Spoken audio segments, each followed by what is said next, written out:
আসসালামু আলাইকুম প্রিয় দর্শক, আশা করি যে যেখানে বসে দেখছেন ভালো আছেন, সুস্থ আছেন। আমি হাসিনা আক্তার, টেবিল টকের পক্ষ থেকে সবাইকে স্বাগত জানাচ্ছি আমাদের এখনকার অনুষ্ঠান দেখার জন্য। প্রিয় দর্শক, এনসিপির নেতা নাহিদ ইসলাম ফেসবুক স্ট্যাটাসের মাধ্যমে জামাতের রাজনীতি সম্পর্কে বলেছে যে জামাতের সংস্কার, অংশীদারিত্ব, রাজনীতি এবং দেশ গঠন ও মানে কোনো গণ অভ্যুত্থানে কোনো ভূমিকা রাখেনি এমন একটা স্ট্যাটাস দিয়েছেন এবং জামাতকে এক ধরনের প্রতারণার রাজনীতি করছে বলে বলেছেন। এবং জামাত নেতা, জামাতে ইসলামের সেক্রেটারি অধ্যাপক মিয়া গোলাম ফরওয়ার বলেছেন যে তাদের মানে জন্ম হতে না হতেই তারা আসলে বাপের সাথে পাল্লা দেওয়া শুরু করেছে, এমন একটা মন্তব্য করেছেন। এছাড়াও জামাতের অন্যান্য নেতারাও ক্ষোভ প্রকাশ করেছেন এই নিয়ে।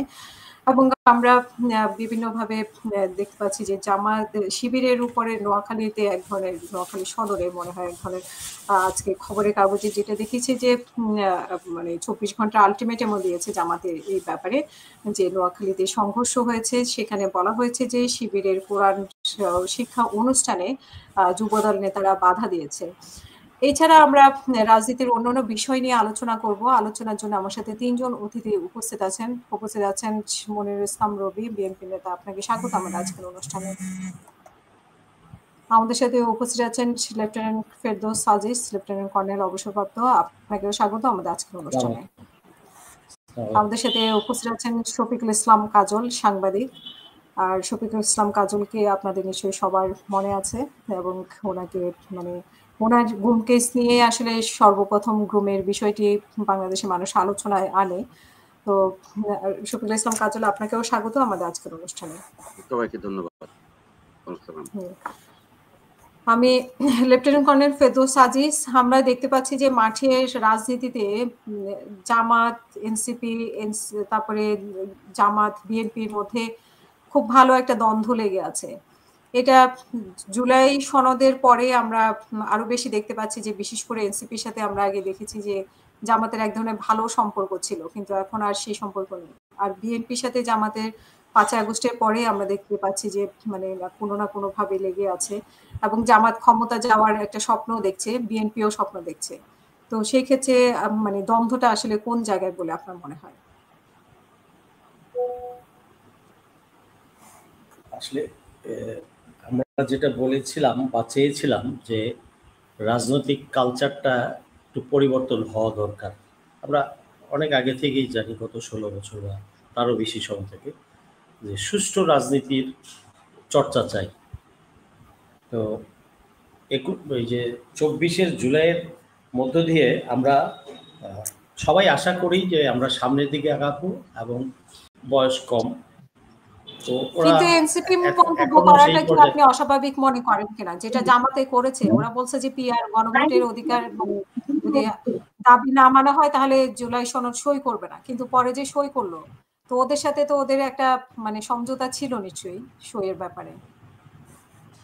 সে অভিমান থেকে হয়তো নাহিদ ইসলাম জুলাই সনদটা না, জুলাই সনদটা সব দলের প্রতি আমি অনুরোধ রাখবো, জুলাই সনদ সই করতে আপনাদের অসুবিধা থাকা উচিত না। কারণ জুলাই যোদ্ধারা অবদান রেখেছেন, এটা আপনাদের চোখের সামনে, এটা দেখেছেন, পুরো বিশ্ব দেখেছে।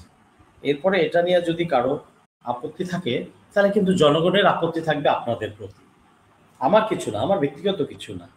বাট আমি যেহেতু সিচুয়েশন অবজার্ভ করি, মানুষের সাথে কথা বলি, সব কিছু দেখছি, আমি সেই জায়গাটা থেকে আপনাদের সকল রাজনৈতিক দলকেই সতর্ক করতে চাই যে জুলাই যোদ্ধাদের ব্যাপারে, তাদের ত্যাগের ব্যাপারে আপনাদের কোনো গড়িমসি থাকা উচিত না। এটা আমার ব্যক্তিগত মতামত। উচিত না, কারণ এরা তো আমাদেরই সন্তান। হয়তো কোনো রাজনৈতিক দল সরাসরি পার্টিসিপেট করেনি জুলাই যুদ্ধে, বাট কারো আত্মীয়, কারো ভাগিনা, কারো ভাতিজা বা কারো ছেলেও গিয়েছে, এবং চাকুরিরত অফিসারদের আমলাদের ছেলে মেয়েরাও কিন্তু গিয়েছে। হয়তো তারা প্রকাশ করে নেই, আমি জানি এই জন্য বলছি জোর দিয়ে। হ্যাঁ, সবাই গিয়েছে। তা আমাদের সন্তানরা করেছে, সন্তানরা ছোটোখাটো ভুল ত্রুটি করতেই পারে, তাদেরকে একটু শুধরে দিয়ে ভালোভাবে যদি আপনি বলে শুধরে দেন যে বাবা দেখো, এটা যদি এভাবে না বলো তাহলে ভালো হয়, শোভনীয় দেখায়, তাহলে কিন্তু জিনিসটা সেও বুঝবে এবং পরিবেশটাও সুন্দর বজায় থাকবে। ওদেরকে আমরা ওন করব। হ্যাঁ, ওরা আবার যেহেতু দল গঠন করেছে, প্রতিযোগিতায় আসবে, তো ছোট একটা দল এমনিতে ছোট, তো তাকে যদি আপনি ছোট বলে তাচ্ছিল্য দেখান আপনার মন্তব্যে, তাহলে তো সে একটু মাইন খাবেই। তো সেটাও যেমন ঠিক না, আর ছোটদেরও উচিত না বড়দেরকে ঠিক খোঁচা দিয়ে ওইভাবে কথা বলা।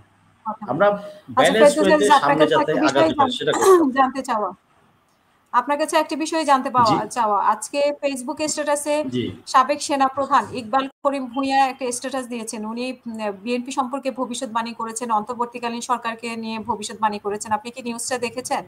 উনি বলেছেন যে অন্তর্বর্তীকালীন সরকার আরো 1-2 বছর থাকবে, তারপর নির্বাচন হবে।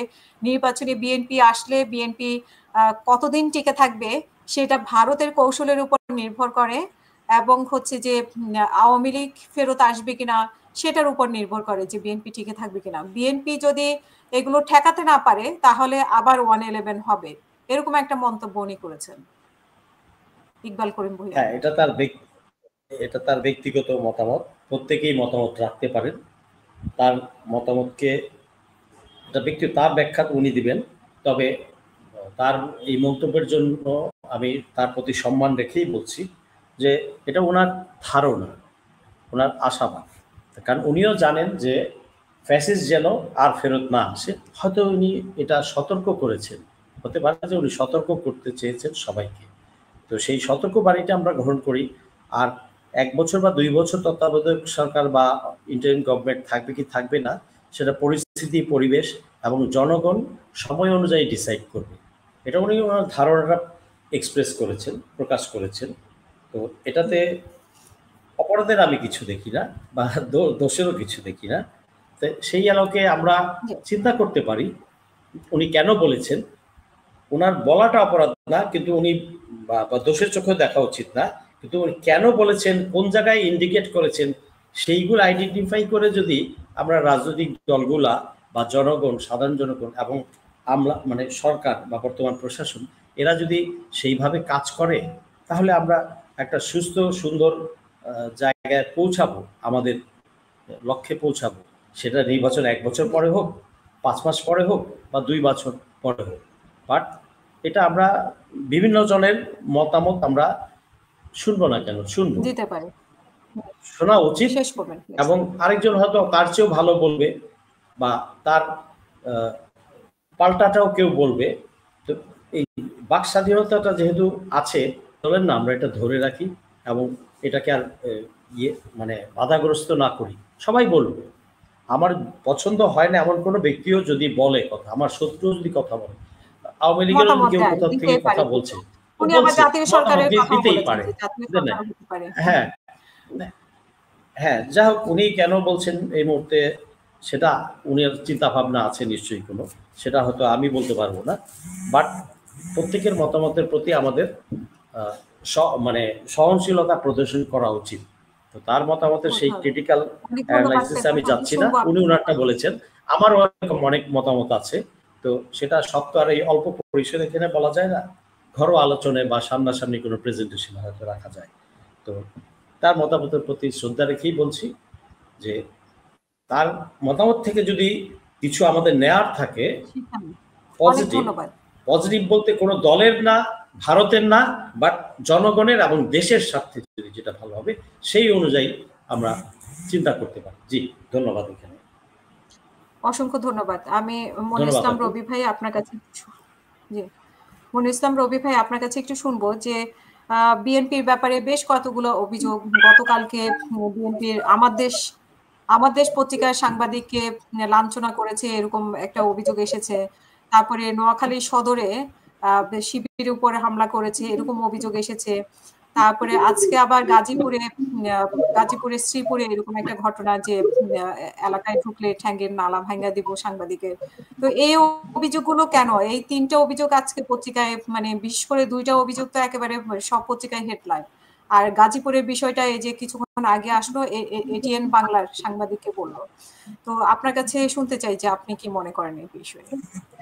এটিএন বাংলার সাংবাদিক কি বললো? এটিএন বাংলার সাংবাদিক বলেছে যে এটা মানে যেটা গাজীপুরে ঘটেছে সেটা বলেছে যে গাজীপুরের শ্রীপুরে রাস্তা নির্মাণের অনিয়মের অভিযোগে তথ্য জানতে ঘটনাস্থলে যাওয়া এক সাংবাদিকের পা ভেঙে ফেলার এবং ঘন দোলাই দেওয়ার হুমকি দিয়েছে স্থানীয় বিএনপি নেতা, এবং ওই সাংবাদিক হচ্ছে শিয়াব খান, এটিএন নিউজ।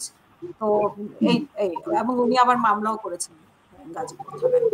এটা মামলা হয়ে গেছে, এটা মামলা সাব না, সরি, জুডিশিয়াল। অভিযোগ। অভিযোগ তো মামলা, অভিযোগ যখন করবে মানে তাহলে এটা তো মামলা হয়ে গেছে, এটা নিয়ে তার বলার কিছু নাই। ধন্যবাদ। সম্মানিত উপস্থাপিকা, জিডি আমার করেছে সাথে হয়তো।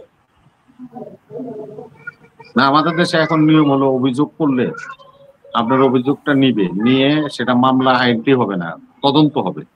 তদন্ত হওয়ার পরে যে অভিযোগ করছেন আপনি সেটার যদি ভিত্তি থাকে তাহলে এটা মামলা হিসাবে এন্ট্রি হবে, এফআইআর হবে। এটা হলো এখনকার নিয়ম আর কি, বিধান। যেহেতু অভিযোগটা যেহেতু গ্রহণ করছে, এটা সাব জুডিস ম্যাটার, কারণ এটা নিয়ে তো বললে হয়তো বাদী পক্ষের উপকার হতে পারে বা বিবাদী পক্ষের উপকার হতে পারে। তা আমরা একটা কথা বলে ভিকটিম ক্ষতিগ্রস্ত হোক, এটা তো আমরা চাইতে পারি। সেহেতু এই ব্যাপারে আমি আর বিশদ বলতে পারবো না, জানি না। ধন্যবাদ উপস্থাপিকা এবং আমার সাথে বিজ্ঞ আলোচক যারা আমাদেরকে দেখছেন দেশে বিদেশে, সকলকে আমি আমার পক্ষ থেকে অভিনন্দন জানাচ্ছি। দেখেন ভাই, আমি কিন্তু কোনো মিডিয়া কর্মী না, সর্বপ্রথম এটা বলে নিলাম। এই জন্য আমি কিন্তু কোনো মিডিয়া কর্মী না, আমি কোনো টিকটকার না, ফেসবুকও আমি ইউজ করি না।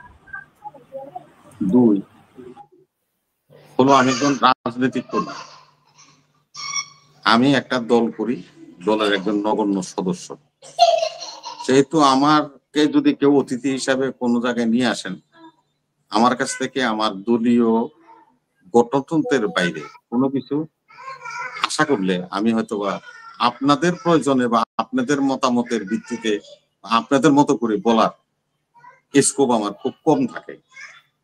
আমার প্রিয় দর্শক এবং শ্রোতা, আপনাদের কাছে আমি বিনয়ের সহিত বলতে চাই, আপনারা আমার কাছ থেকে ওইভাবে আশা করাটা ঠিক নয়। কারণ আমি কোনো মিডিয়া কর্মীও না, আমি আবার কোনো টিকটকার পার্টিও না, আবার কোনো বুদ্ধিজীবীও না। দেখেন, আমার নামের সাথে কোনো বিশেষণ নাই, ব্যারিস্টার, উকিল, ডাক্তার, ইঞ্জিনিয়ার, বিজ্ঞানী, কোনো কিছু নাই। আমি একটা সাধারণ নগণ্য মানুষ। সেহেতু আমি আমার দলের বাইরে গিয়ে আপনার মনোরঞ্জনের জন্য আমি কিছু বলতে পারবো না। আমি আমারটা বলবো, এটাতে যদি আপনি দুঃখ পান আমার মার্জনা করবেন, এছাড়া আর আমার বলার কিছু থাকবে না। আজকাল আমরা টিভি টক শো গুলি দেখছি, মিডিয়াগুলি দেখছি, এগুলি সব নিয়ন্ত্রণ করা হচ্ছে। কারা নিয়ন্ত্রণ করছে? একটা বাহিনী। তারা কি করে? তারা বহু, আমার এই পর্যন্ত জানা আছে ২,৫০০ থেকে ৩,০০০ নিউজ চ্যানেল আছে, যেগুলি আঙ্কারা থেকে বসে বসে পরিচালনা করা হয় তুরস্ক থেকে। এই তুরস্কতে যারাই আমাদের লোকেরা যাচ্ছেন তাদের ব্রেন ওয়াশ হচ্ছে এবং তাদেরকে দিয়েই এই সমস্ত নাটক সারা দেশব্যাপী করছে। আমরা এটা ধিক্কার জানাই। সাংবাদিকদের উপরে যদি নির্যাতন হয়ে থাকে, দলের কোনো ব্যক্তি বা আমাদের দলের সাথে সম্পৃক্ত কেউ করে থাকে, অবশ্যই আমাদের চেয়ারম্যান সাহেব সে ব্যবস্থা নিবে অভিযোগ পাইলে। এবং আমি নিজে ব্যক্তিগতভাবে একসময় একজন সংবাদ কর্মী হিসাবে আমার জীবন শুরু করেছিলাম, সেটা আমি মনে করি সংবাদ কর্মী যারা তারা সবাই আমার পরিবারের সদস্য। সেহেতু আমি এটা নিন্দা জানাই এবং প্রতিবাদ জানাই। এবং দলের চেয়ারম্যান, ভারপ্রাপ্ত চেয়ারম্যান তারেক রহমান সাহেবের কাছে আমার অনুরোধ থাকবে, যারা এই ঘটনাগুলির সাথে জড়িত তাদের বিরুদ্ধে ব্যবস্থা নেন, প্রয়োজনে দল থেকে তাদেরকে বহিষ্কার করে দলে এই ধরনের। কারণ আপনারা সবাই আমরা জানি ৭৫ সালে ৪টা পত্রিকা রেখে এদেশের সমস্ত পত্রিকা বন্ধ হয়ে গেছিল। জিয়াউর রহমান সাহেব যখন ক্ষমতা আসলেন তিনি অবাধ গণমাধ্যম চর্চার ব্যবস্থা করে দিয়েছিলেন। যেহেতু আমার পার্টির চেয়ারম্যান, যার আদর্শ নিয়ে আমরা রাজনীতি করি, যদি আপনারা তার আদর্শ বিচ্যুতি হয়ে দল করতে চান তাহলে এই দল আপনাদের গ্রহণ করবে না। আমরা নিজেরা এক সময় আপনাদেরকে সমর্থন করব না। জনতার সাথে থেকে আমরাও আপনাদেরকে প্রতিহত করব। আমি এই আশ্বাস বা এটাই আমি আশ্বস্ত করতে চাই প্রিয় দর্শক শ্রোতাদেরকে। মসজিদে গন্ডগোল হয়েছে, আপনারা জানেন। এই ঘটনা ঘটার আগে ঢাকায় 2টা বিখ্যাত মসজিদের খতিবদেরকে, নট অনলি ঢাকায়, সারা বাংলাদেশের, আমার এলাকাতেও এরকম চিঠি এসছে। জামাতের দায়িত্বশীলরা চিঠি দিয়েছেন যে মসজিদে কোনো রাজনীতি আলাপ আলোচনা করা যাবে না। আপনারা মনে হয় দেখেছেন বারিধারা মসজিদের খতিব সাহেবের কাছে যখন চিঠিটা দেওয়া হয়েছিল তখন উনি এই চিঠিটা ছিঁড়ে ফেলে দিয়েছিলেন। আমাদের বক্তব্যটা হলো যে মসজিদের ভিতরে কেন আপনি রাজনীতি করবেন? আমি একটা কথা বলি আপনাকে, আমি 2008 সালের পরে যখন 1/11 হলো তখন 6 সালে, তখন ওই যে তাবলিগে যায় ঢুকছিলাম, চিল্লা মিল্লা দিতাম, বিভিন্ন মসজিদে যেতাম, দেশের বিভিন্ন জেলায় সফর করছি। এই যে আমাদের আজকেও আসরের নামাজ পড়ার পরে আমাদের মসজিদে একটা তাবলিগ জামাতের গ্রুপ আসছেন, ওনারা লাইন দিয়ে দাঁড়ায় সুন্দর করে হাঁটতেছেন এবং সবাইকে দাওয়াত দিতেছেন যে আসার পরে ইসলামের উপরে কিছু বক্তব্য বা কথা ওনারা বলবেন, আপনারা তোমায় থাকবেন।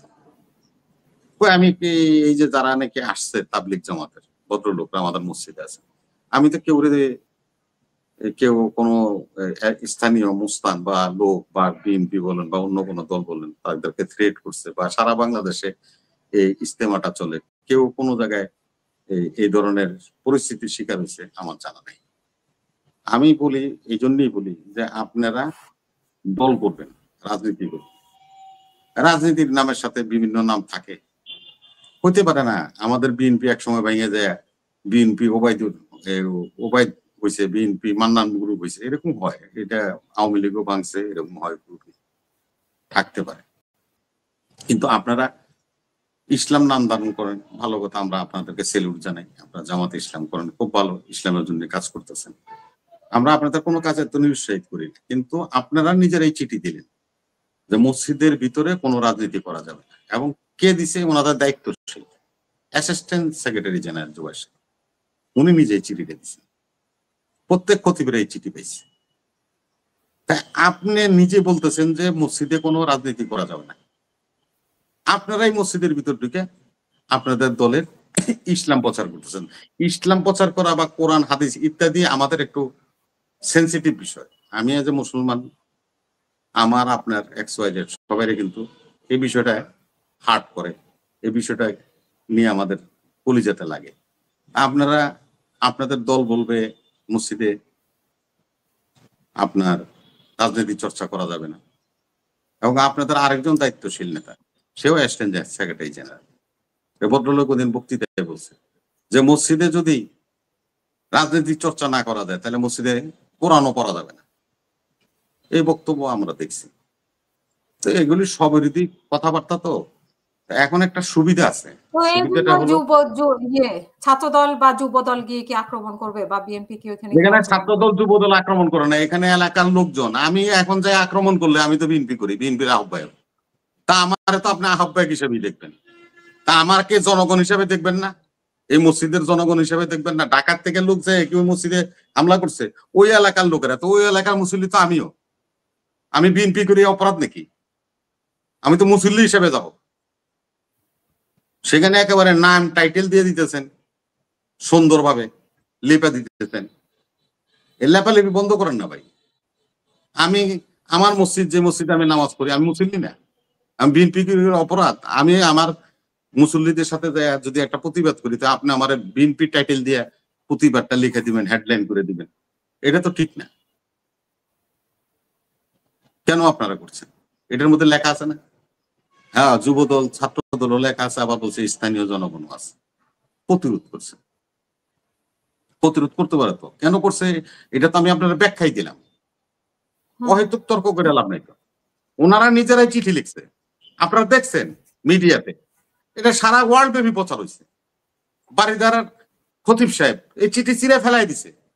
সে চিঠির মধ্যে লেখা আছে যে মসজিদের মধ্যে কোনো রাজনৈতিক আলাপ আলোচনা করতে পারবেন না। জামাতে ইসলামের একজন অ্যাসিস্ট্যান্ট সেক্রেটারি দায়িত্বশীল চিঠি দিছে, তা আপনি কেন আবার নোয়াখালীতে যায় মসজিদের মধ্যে রাজনীতি শুরু করলেন? এই জন্যই স্থানীয় জনগণ এটা প্রতিরোধ করছে। তার লগে আমিও ছিলাম, বিএনপিও ছিল, জাতীয় পার্টিও ছিল, ওই অন্য পার্টিও থাকতে পারে, এলাকার মুসল্লি হিসাবে সবাই গেছে। এখন যদি বিএনপি যাওয়াতে অপরাধ হয়ে থাকে তাহলে এটা আমাকে আপনারা বয়কট করে দেন। এইগুলি তো বয়কট করার তো চিন্তা ভাবনা আপনারা দীর্ঘদিন থেকে করতেছেন বা করতেছেন। আল্লাহর অশেষ রহমত, আজকে জুলাই যোদ্ধাদের একটা সংগঠনের নেতা আমার সাথে আছে, আমাদের ব্রিগেডিয়ার জেনারেল সাহেব। বিএনপি গতকালকে থেকে বললেন মহাসমুদ্র পাড়ি দিয়ে কোনরকম খড়কুটা ধরে একটু জায়গার মধ্যে মাটি খুঁজে পাইছে।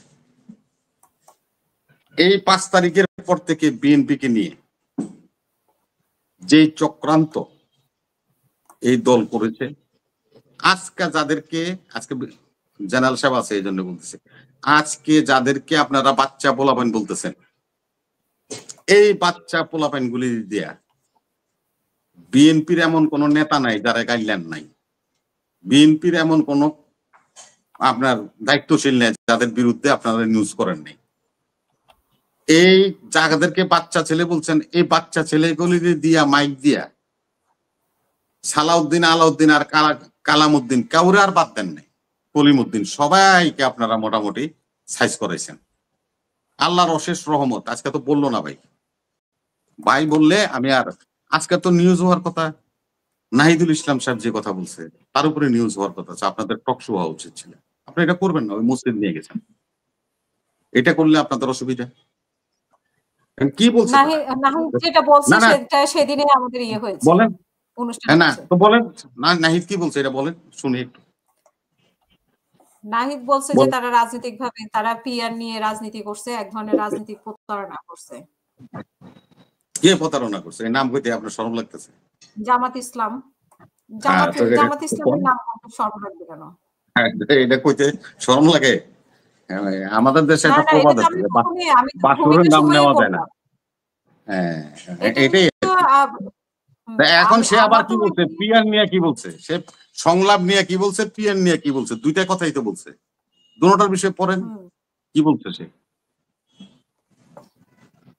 দুটোটাই জনগণ শুনুন। পিয়ার নিয়ে কি বলছে? কিন্তু পিয়ার নিয়ে তাদের আন্দোলন চলবে, তারা সই করলো তাদের ইয়ে পিয়ার, তারপরে ইয়ে নিয়ে কে কার আন্দোলন চলবে? পিয়ার নিয়ে নাহিদ কি বলছে?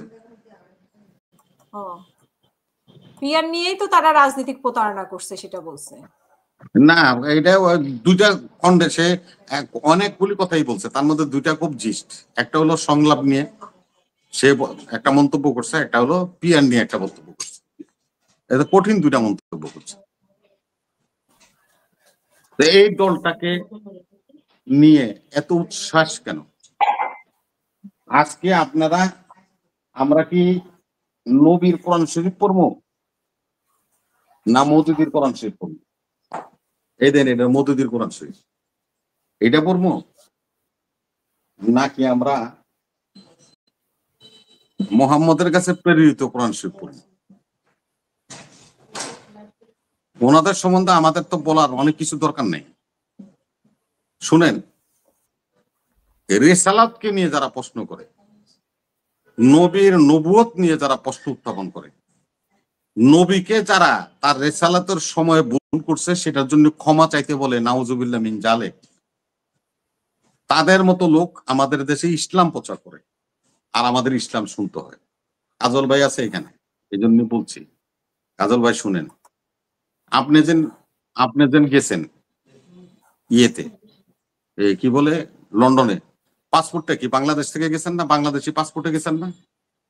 হ্যাঁ, হাসিনা আপা ওখানকার নাগরিক হয়ে গেছে, সেটা ভিন্ন জিনিস। এমন লোক না, না আমি ওইটা বলি না, আপনার নাগরিক হয়েছেন এটা আমি তো বললাম, এটা যে এটা নিয়ে আমার প্রশ্ন নাই। বাংলাদেশি পাসপোর্টে তো আপনি ইন করছেন। এমন লোক আছে যিনি নাকি ভারতীয় পাসপোর্টে বিদেশে থাকে, ভারতীয় নাগরিক উন করে, সে বসে বসে বাংলাদেশে রাজনীতির চাবি ঘুরায়, বাংলাদেশে মব করায়, ভাঙচুর করায়, বিভিন্ন রকম অনৈতিক কর্মকাণ্ড করে। আপনাদের কাছে প্রশ্ন কি সালাউদ্দিন রয়ের এজেন্ট? আপনাদের কাছে প্রশ্ন কি বিএনপি ভারতের দালাল? আরে সাহেব, যারা আপনারা বলছেন, সে তো, যার কথা আপনারা এইগুলি বলছেন, সে তো নিজেই ভারতীয় নাগরিক, সে তো আমার বাংলাদেশের নাগরিকই না। ভারতীয় নাগরিকের কথায় এই দেশে যে সমস্ত অপকর্ম করতেছেন জানেন, যার কথা বলছি সে বুঝছে। এখন যারা এগুলি করতেছে এটা তো রাষ্ট্রদ্রোহের সমান, শেষ করবেন। রাষ্ট্রদ্রোহিতার মধ্যে পড়ে। আপনাদের একটা ছোট্ট উদাহরণ দিয়ে দিই। আমাদের দেশে একটা খুব বিখ্যাত জিনিস হাসিনার আমলে ছিল, আরাফ খান, দুবাইতে স্বর্ণ ব্যবসায়ী। আমাদের জুলকারনাইন সাহেবের সাথে তার অনেক ঘটনা অঘটন। আমাদের দেশের প্রচলিত আইনে তার একটা হত্যা মামলায় তার সাজা হয়ে গেছে। আমাদের দেশের গোয়েন্দারা দুবাইতে গেছে আরাফ খানকে নিয়ে আসবে, যেহেতু সে সাজাপ্রাপ্ত আসামি। ওখানে যাওয়ার পর ওখানকার ইমিগ্রেশন, ওখানকার স্থানীয় সরকার মন্ত্রণালয়, স্বরাষ্ট্র মন্ত্রণালয় এবং ওনাদের বিভিন্ন ডিপার্টমেন্ট সবার সাথে এটা নিয়ে বসে আলোচনা হচ্ছে। তখন তারা আরাফ খানকে ডাকছে, ডেকে বলছে যে ঠিক আছে, তুমি বাংলাদেশের নাগরিক, তোমাকে অপরাধী, তুমি বাংলাদেশে যেতে হবে, আমরা তোমাকে দায়িত্ব নিব। তখন আরাফ খান তার পাসপোর্ট বের করে দিচ্ছে। তার পাসপোর্ট ইস্যু করেছিল ভারত। ভারতীয় পাসপোর্টে আরাফ খান দুবাইতে থাকে। আমাদের এই ডিবির হারুন টারুনরা সবাই ফেরত চলে আসছে, কেউ আরাফ খান টানতে পারেনি। আমাদের দেশেরই নাগরিক পালায় আরেক দেশে যাইব, সে এনতে ওই দেশের সিল মেরা আরেক দেশে যাইব, আর সেখানে বসে বসে আমার দেশে গন্ডগোল লাগাইব। এটা কি রাষ্ট্র মাইনে নিবে? মাইনে নিতে পারে? আপনারা আঙ্কারা থেকে বসে বসে যা করতেছেন এগুলি জাতির জন্য কল্যাণ বয়ে আসবে না। আজকেও আগুন লাগছে, আজকেও আগুন লাগছে, আজকেও আগুন লাগছে। এই পর্যন্ত 11টা জায়গায় আগুন লাগানো হলো। যাদের জন্ম 72-73 না তারা জানবেন না। এই ভারত বাংলাদেশের সকল পাট গুদামে আগুন লাগাইছিল, পুরা শেষ করে বাংলাদেশের এই পাট শিল্প কে পশ্চিম বাংলাতে নিয়ে গেছিল, ধ্বংস করে দিয়েছিল এই সোনালী ফসল পাটকে। আমাদের জুট মিলগুলি সব বন্ধ হয়ে গেছে, বায়াররা সব ভারতের জায়গা, ভারত থেকে তারা মাল নিচ্ছে। আমাদের পাটকলগুলি এখন সব অকেজ বন্ধ। এই আগুন সন্ত্রাস দেখলাম যে বিচার শুরু হয়েছে, কয়েকজনের বিরুদ্ধে গ্রেপ্তারি পরোয়ানা জারি হয়েছে। তো আপনার গুমের বিষয়ে কোনো আলোচনা হচ্ছে কিনা, মানে কোন পর্যায়ে আছে?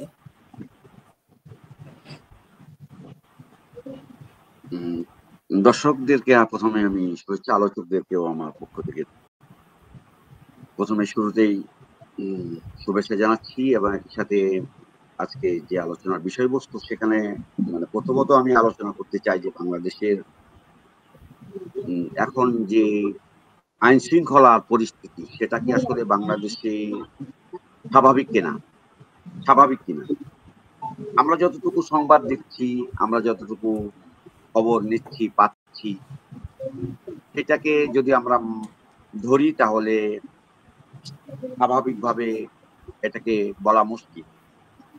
প্রথমত এই অন্তর্বর্তী সরকার যারা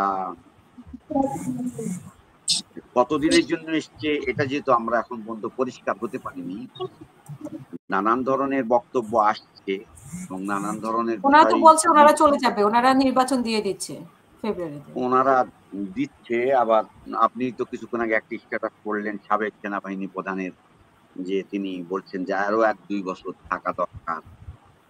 এখন মানে আমাদের দেশে আমরা চাই যে গণতান্ত্রিক পথে বাংলাদেশ স্বাভাবিক ট্রেনে উঠুক। কে কতদিন ক্ষমতায় থাকবে সেটা জনগণ এবং সেই দলের যারা রাষ্ট্র চেয়ারে বসবে তারা সেটা যদি সঠিকভাবে পরিচালিত করতে পারে তাহলে তারা লং টাইম থাকতে পারবে, না হলে পারবে।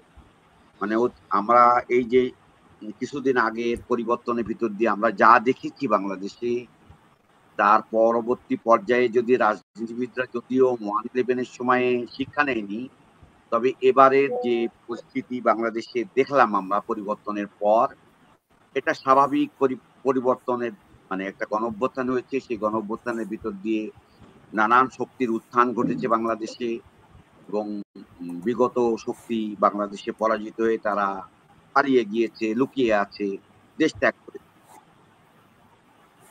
এখন বাংলাদেশে আমরা গণহত্যার বিচার করছি, মানে ছাত্র জনতার হত্যার বিচার করছি, গুমের বিচার করছি, গুমের বিচারে শুরু করেছে, যারা বাংলাদেশে আছে তাদের গুম দিয়ে বিচার শুরু করেছে, যদিও সেটা তারা মানে সেনাবাহিনী কেন্দ্রিক বিচারের দাবি উঠেছে। সেনাবাহিনী এবং আসামি যাদেরকে করেছে তাতেও আমরা দেখলাম অধিকাংশ সেনাবাহিনী এবং পুলিশ কর্মকর্তাদের আসামি করা হয়েছে। মানে প্রতিটা গুমে কারা কে জড়িত, কে কিভাবে জড়িত, আমি তো যা অন্যের গুমের বিষয়ে কথা বলতে পারি না, আমি আমার বিষয়ে কথা বলতে পারি। আমার সাথে একবারই গুম কমিশনের কথা হয়েছে, আমি অভিযোগ দিয়েছি। সেই অভিযোগে আমি বলে এসেছি যে আমার গুম রাষ্ট্রকে দায় স্বীকার করে নিজে রাষ্ট্র এটা বাদী হয়ে বিচার করা লাগবে, কারণ রাষ্ট্র আমাকে গুম করেছে। রাষ্ট্রের একটা এরর সিস্টেম, রাষ্ট্রের সিস্টেমের রাষ্ট্র ভিতরে গুম যে করেছে না সরকার, সেই সময়কার সরকার গুম করেছে? রাষ্ট্র, এটা রাষ্ট্র যে যখনই যে চেয়ারে বসবে এটা রাষ্ট্রটার শক্তি ব্যবহার করে সরকার যারা আছে, যারা পরিচালিত করেছে তারা আসামি হবে। আমার গুমের আসামি সুনির্দিষ্ট রাজনৈতিক রাজনৈতিক নেতা, রাজনৈতিক কর্মী, আমলা, পুলিশ সবই সুনির্দিষ্ট, এবং তারা প্রত্যেকে বিভিন্ন ধরনের ভূমিকা সেই সময় পালন করেছে, যে কারণে তারা আমার গুমটা চিহ্নিত গুম। আমি সেই জন্য সরকারকে বলেছি যে আমাকে বাদী করা, আমার পরিবার থেকে আমরা সবাই বাদী হয়েছি গুম কমিশনে, কিন্তু যখনই এটি মামলা পরিচালনার জন্য যেতে হবে তাহলে তো আমাকে বা আমার পরিবারের সদস্যকে কন্টিনিউ এটা লুক আফটার করতে হবে। তাহলে আমার বক্তব্য ছিল গুম কমিশন কেন গঠন করা হয়েছে, যে আমার তথ্যটা গুম কমিশন সংগ্রহ করবে। নাথিং, নো নিড, এটা আমার জন্য দরকার নেই, আমার জন্য কোনো প্রয়োজনই নেই গুম কমিশন। কেননা আমি আমার আসামি চিহ্নিত, গুমের মামলা প্রচলিত আইনেও আছে, গুমের বিচার থামাতে হবে না, গুমের বিচার থামাতে হবে না, কিডন্যাপের বিচার থামাতে হবে না। তাই আমি যখন খুশি তখনই সেই এটার আমার বক্তব্য খুব পরিষ্কার, যে কাঁচের মতো পরিষ্কার। গুম কমিশন গঠন করে আপনি আমাকে বাদী করলেন, রাষ্ট্র তাহলে দায়িত্ব পালন করলো কি? এই সরকার পরিবর্তনের ভিতরে এই সরকার পরিবর্তিত হয়েছে এবং রাষ্ট্রের চেয়ারে যারা বসেছে তারা তিনটি অপশন নিয়ে বাংলাদেশের সামনে এসেছে। এক হলো এদেশের বাক স্বাধীনতা হরণের জন্য, সঠিক সময়ে নির্বাচন না হওয়ার জন্য বাংলাদেশের জনগণ এবং যারা এবং বাংলাদেশের যে হত্যাকাণ্ড ঘটেছে, গুম হয়েছে, বিচার বহির্ভূত হত্যাকাণ্ড ঘটেছে, এগুলির বিচার তারা করবে। বা এই এই এই এই এই এই এই ম্যাটার গুলা পৃথিবী ব্যাপী ছড়ানোর পর সরকারের পরিবর্তনে জনগণ পার্টিসিপেট করেছে। জনগণ বলতে ছাত্র জনতা, কৃষক, শ্রমিক সবাই ছিল এখানে। একটি মানে পরবর্তীতে যে এটা দাবিদার হয়ে যায় একটি ছাত্র সংগঠন, বর্তমানে তারা করছে, তারা এটাকে আসলে দে আর মোস্ট অফ পাওয়ারফুল। তারা তাদের দল আছে, আর্মি আছে, তাদের গোয়েন্দা সংস্থা আছে, তারা আমরা তো দেখেছি বিগত সময়ে আর্মি, পুলিশ, গোয়েন্দা সবই আওয়ামী লীগ হয়ে গিয়েছিল, এবং তারা অনেকেই আজকে বাইরে আছে, ভিতরে আছে, নানান জায়গায় আছে। আপনি চাইলে গুমের বিচার একজন পাবলিক হিসাবে আমি দাবি করেছি, এটা আমার গুম কমিশনে আমি লিখিত অভিযোগ দিয়েছি, আসামির নাম উল্লেখ করেছি, আমার বিষয় নিয়ে আমি বারবার একবারই কথা হয়েছে।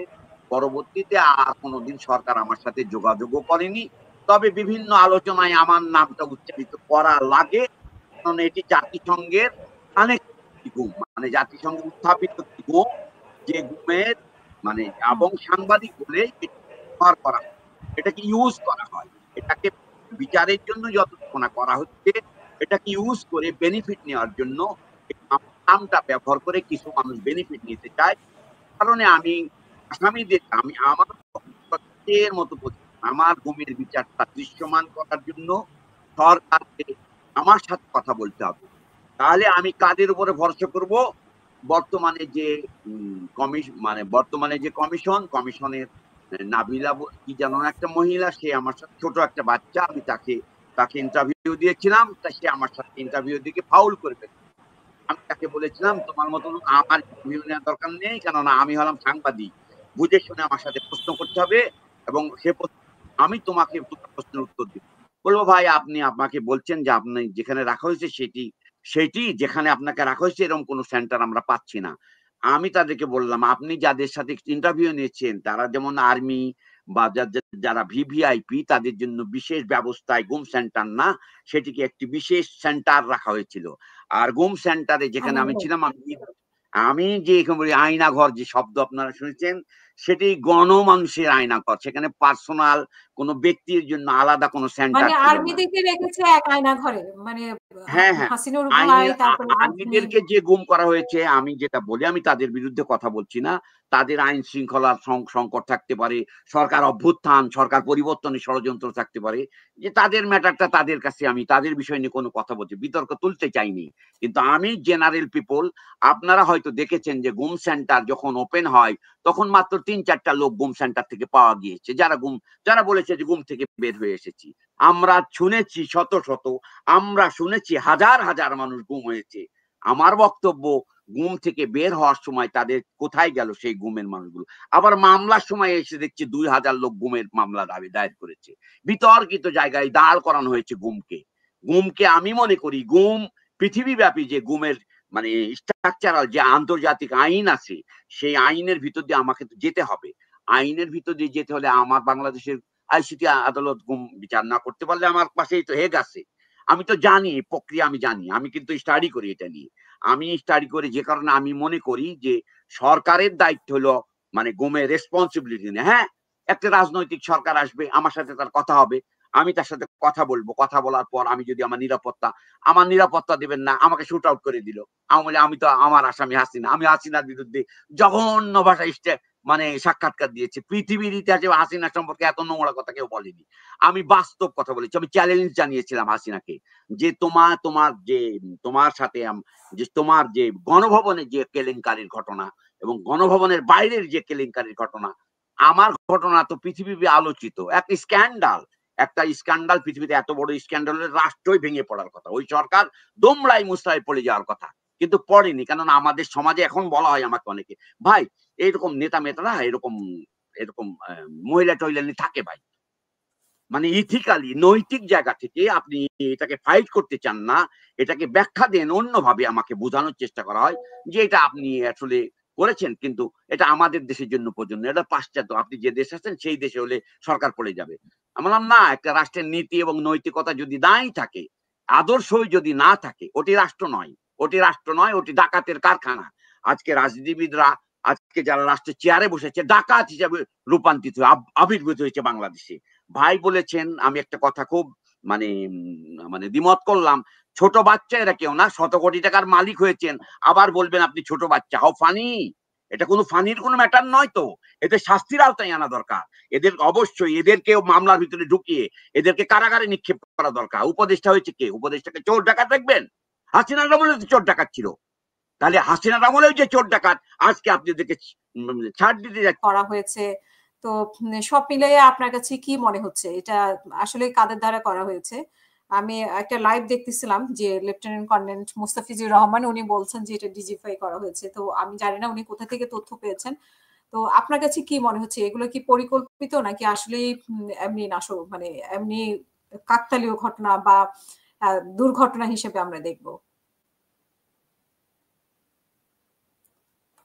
আপনার মাইক্রোফোনটা অন করে নেবেন প্লিজ।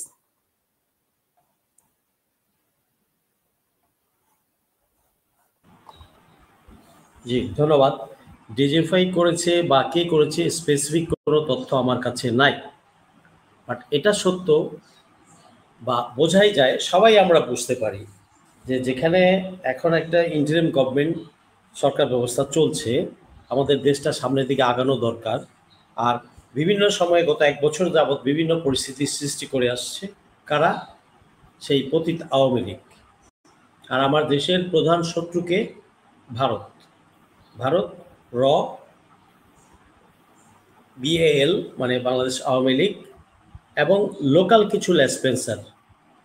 এটা হতে পারে সরকারের ভিতরের কেউ, হতে পারে রাজনৈতিক দলের কেউ, হতে পারে লোকাল কোনো এজেন্ট। ইনসাইডার ছাড়া সে এয়ারপোর্টে ওখানে ভিতরে কেউ না থাকলে, ভিতরে কেউ জড়িত না থাকলে আগুন লেগে গেছে মানলাম, কিন্তু ডিলে করানোটা, পুরাটা পুড়তে দেওয়া, ফায়ার ব্রিগেডকে ঢুকতে না দেওয়া, এটা টোটাল একটা মানে নেটওয়ার্কের মধ্যেই এটা হয়েছে, বোঝাই যায়। কারণ আপনি ঢুকতে দিলেন কেন? আর ফায়ার ব্রিগেডকে যখন আপনি কল দিবেন তখন গেট খোলা রাখার দায়িত্ব আপনার, what the hell they will wait for permission. তার কোনো পারমিশনের দরকার হয় না, সে গেট ভেঙে হলেও ঢুকে যাবে। পারমিশন দরকার নেই। তার মানে কি আপনি কিল করতে দিয়েছেন যে পুরে শেষ হোক তারপরে করি?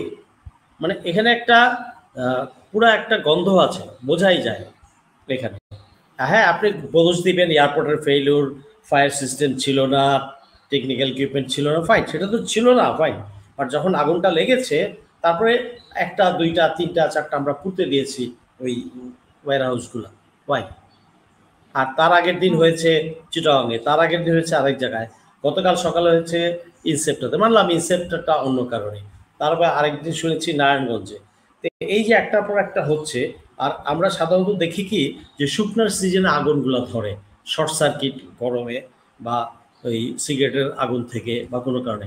শুকনার সিজন তো শুরুই হয়নি, মাত্র বৃষ্টি তার কয়দিন আগেই গেল। হ্যাঁ, আর এমন বাতাসও নাই বা কোনো নেই, এমন ভ্যাবসা গরমও নাই এখন। তাহলে এটা স্যাবটেজ। আমি এত বিস্তারিত তো বলা যাবে না, এটা স্যাবটেজ। এবং এটা আমরা জানি আমাদের অ্যাডভার্সারি তো আমাদের পিছনে লেগেই আছে, পতিত আওয়ামী লীগ লেগেই আছে। এবং আমরা কয়েকদিন আগেই শুনেছি 2.5 লাখ প্লাস পরে 2 লাখ, 4.5 লক্ষ টাকা। এই টাকাটা যাবে কোথায়? টাকাটা তো ভিতরে খরচ করার জন্য, খামখেয়ালি এবং দুষ্টামি করার জন্যই দেওয়া হয়েছে। এটা কেউ বুঝে না। এটা কি রাজনীতি করতে হয় বা রাজনৈতিক দলের সদস্য হইতে হয় বা সরকারি আমলা হইতে হয়? এটা সবাই বোঝে, এ টু জেড পান দোকানদারও বোঝে। তর্কের খাতিরে হয়তো অনেকে কেউ তর্ক করবেন বা কাউন্টার করতে চাবেন। What the hell you do your counter? আমার দেশ আগে, আমার দেশ, দেশের অ্যাসেট নষ্ট করবে কেন? সে যে শত্রু যেই হোক, আর শত্রুকে আমি করতে দিব কেন? ওয়াই আই ক্যানট অ্যারেস্ট ইট? প্রথম দিন যখন আগুন লেগেছে তারপরে তো আমার অ্যালার্ট হয়ে যাওয়া উচিত ছিল। প্রশাসন কোথায়? অ্যাডমিনিস্ট্রেশন, পুলিশ কোথায়? গোয়েন্দারা কোথায়? গোয়েন্দারা কি করছিল? একটার পর একটা ঘটে যাচ্ছে। What the hell you people are doing? পাবলিকের বেতন নিয়ে তুমি এটা প্রোটেক্ট করতে পারছো না, দেন সে আমি প্রোটেক্ট করতে পারি নাই, আমি এই চাকরি ছেড়ে দিলাম। কয়টা ছেড়েছে? ওয়াই? এটা তো ক্লিয়ার স্যাবটেজ, বোঝাই যাচ্ছে। এটা বুঝতে কোনো সায়েন্স বা কোনো ব্যালিস্টিক সায়েন্স পড়তে হয় না, নাসার সায়েন্টিস্ট হতে হয় না, আর এটা যে কেউ, বাচ্চা পলিটিশিয়ানও হইতে হয় না, শিক্ষকও হইতে হয় না, সবাই বুঝে এটা যে ক্লিয়ার স্যাবটেজ। এবং এটা কনফার্ম বোঝাই যায়। আপনি সবকিছু যদি স্টাডি করেন, লিঙ্ক আপ করেন, এটা স্যাবটেজ। আমি আমার আইন শৃঙ্খলা বাহিনী, তারপর গোয়েন্দা এবং ফায়ার সার্ভিস এবং সাধারণ জনগণ, পলিটিক্যাল পার্টি, সবাইকে অনুরোধ করব যে যার যার জায়গায় চোখ কান খোলা রাখুন, যাতে আর ফার্দার স্যাবটেজ করতে না পারে। লোকমুখে শুনি আরও নাকি করবে, তারপরে লঞ্চ এরিয়াতে, ট্রেনে তো হাসিনার আমলে করেছেই, করে বিএনপি জামাতের উপর দোষ দিয়েছে, দেখেছি আমরা সেটা, গাজীপুর থেকে ট্রেন। হ্যাঁ, মানে এটাও কিন্তু রাজনীতি। হ্যাঁ, কোনো কিছু করে গেলে আগে বিএনপি জামাতের উপর। হ্যাঁ, দোষ দিয়ে দিত। ভাই দোষ দিন না, মানুষের জীবন নিয়ে ছিনিমিনি খেলেন না, দেশের সম্পদ নিয়ে ছিনিমিনি খেলেন না। কালকে যদি আপনি ক্ষমতায় বসেন, এই সম্পদটা তো আপনি, এই জনগণের জন্য এই সম্পদ আপনি ব্যবহার করবেন, আর নাহলে তো আবার কিনতে হবে। জনগণের টাকা কি মাগনা নাকি? আকাশ থেকে পড়ে না গাঙ্গে দিয়া ভাইসা আছে? What the hell? আমরা বুঝি না এখন পরিস্থিতি কি, কারা দুষ্টামি করার চেষ্টা করছে? এটাকে আমরা সবাই বুঝি। দলমত নির্বিশেষে সবাই এই সময়ে ঐক্যবদ্ধ থাকতে হবে, এবং কেউ যাতে কোথাও স্যাবটেজ করতে না পারে। সেটা সে যদি আমার দলের লোকও যদি জড়িত থাকে, তাকে ধৈরা আইনা থাপড়ায়া আইনের হাতে দেন, যে একে ফাঁসি দেন। দলের সদস্য যদি কেউ থাকে, প্রতিটা দলের তাই করা উচিত। ভারতে দেখেন, যদি পাকিস্তানের সাথে কোথাও ঠোকাঠকি লাগে বা বাংলাদেশের সাথে কোথাও তার মনোমালিন্য হচ্ছে, পুরা বিরোধী দল, ছোট বড়, মধ্যে ঠ্যাং, সামনে ঠ্যাং, সব দল প্লাস সরকার এক হয়ে যায় জাতীয় স্বার্থে। তারা ওটাকে জাতীয় স্বার্থ হিসেবে আগে দেখে। তা আমরা কেন আমাদের জাতীয় স্বার্থ? আমি এটাও শুনেছি ভাই, পলিটিশিয়ান ভাইরা শুনেন, সাংবাদিক ভাই শুনেন, এটাও শুনেছি যে এখানে আগুন চলেছে, আমাদের মাল্টি জারজ যেগুলা এখান থেকে পালিয়ে গেছে, তার মধ্যে আমার 2টা জেনারেলও ছিল। কলকাতার ওই ফ্ল্যাট এরিয়াতে তারা পার্টি করেছে, পার্টি করে উল্লাস করছে। মানে চিন্তা করেন কোন লেভেলের জারজ, কত মাল্টি প্রসেসের জারজ এরা। ঠিক নিজের দেশকে জ্বালায় পুড়ে আসে, ওখানে পার্টি করছে। এখন আমাকে বললেন না, আপনার প্রমাণ দেন। এটা লোকমুখে সত্য খবরই চলে আসে। Go and find out. You have the means to do it. মানে দুই জেনারেল বলতে বলছি। আপনি জেনারেল আকবরের কথা হ্যাঁ। বলছেন আর জেনারেল আচ্ছা শয়তানগুলা গেছে না, আমরা জানি না, আমরা বলতে লজ্জা পাই কেন? লজ্জার কি আছে? চোর বাটপার খুনি এগুলা গেছে। আমার ভাই হয়েছে, আমার জাত ভাই হয়েছে, তাতে কি হয়েছে? তাতে হয়েছে কি? সবই তো চোর বাটপার, সবই তো থার্ড ক্লাস পিপল আর মাল্টি জারজ। কোন লেভেলের জারজ আল্লাহ ভালো জানে। অবশ্যই অবশ্যই জারজ যে নিজের মাতৃভূমিকে, নিজের ভাই বোনকে জানায়া সে উল্লাস করছে পার্টি করে। Look at them. আমি সকল রাজনৈতিক দলকে বলবো, এই নির্বাচন আছে, নির্বাচন অবশ্যই দরকার, একটা সিস্টেমের মধ্যে আমাদের গণতান্ত্রিক সিস্টেমে যেতে হবে। কিন্তু এই ক্রাইসিসের সময় এই দাবি সেই দাবি, অমুক দলের অমুক চাকরিওয়ালাদের ওই দাবি। আপনি জানেন ওই চাকরিওয়ালাদের মধ্যে যে শহীদ মিনারে কালকে সন্ধ্যা একটা ক্রিমিনাল ছিল, আমি শুনেছি। ইয়েস, তথ্য মানুষ আমার কাছে দিয়ে দেয়, আমার যাইতে হয় না কোথাও, আমার ইনবক্সেই ছেড়ে দেয় যে ভাই অমুক অমুক ছিল। এটা ইট ইজ ট্রু। কিন্তু ওনারা তো পলিটিক্যাল কোনো আমার সাথে বিতর্ক বলেছে যে কেউ ছিল না ওনাদের সাথে, মানে ওনাদের সাথে আওয়ামী লীগের কেউ। এইটা তো রাজনৈতিক বক্তব্য, রাজনৈতিক ডিনায়াল যে ছিল না, এটা কেউ স্বীকার করবে? চোর কোনদিন স্বীকার করে ভাই? চোর কোনদিন স্বীকার করে? আর আমার কোনো স্বার্থ আছে? যে আমার স্বার্থ একটাই, আমার দেশ। আমি কোনো দলকে পুছাই না, দল করিও না, করবো না। রবি ভাই সাক্ষী থাকেন, আমি কোনোদিন দল করবো না। তার আগে যেন আমার মৃত্যু হয়, দল করার আগে। Never a never. আমার দেশ কেন অ্যাট এ স্টেক থাকবে, বার্নিং স্টেজ থাকবে, তারপর ট্রেন পুরাবে, লঞ্চ পুরাবে, এইটা করবে, এয়ারপোর্ট পুরাবে। ওয়াই? আর ভাই কার সম্পদ পুরাচ্ছ? ইউনুসের সম্পদ পুরাচ্ছ? ইউনুসের সম্পদ না তো। ইউনুসের কিচ্ছুই হবে, ডক্টর ইউনুস কিচ্ছুই হবে না। ডাজন্ট ম্যাটার, ইলেকশন দিয়ে উনি চলে যাবেন। কাকে পুরাচ্ছ তুমি? এটা কাকে পুরাচ্ছ? এটা কার জন্য? নিজের পায়ে নিজে আগুন দিচ্ছে। এই জাতি কবে বুঝবে?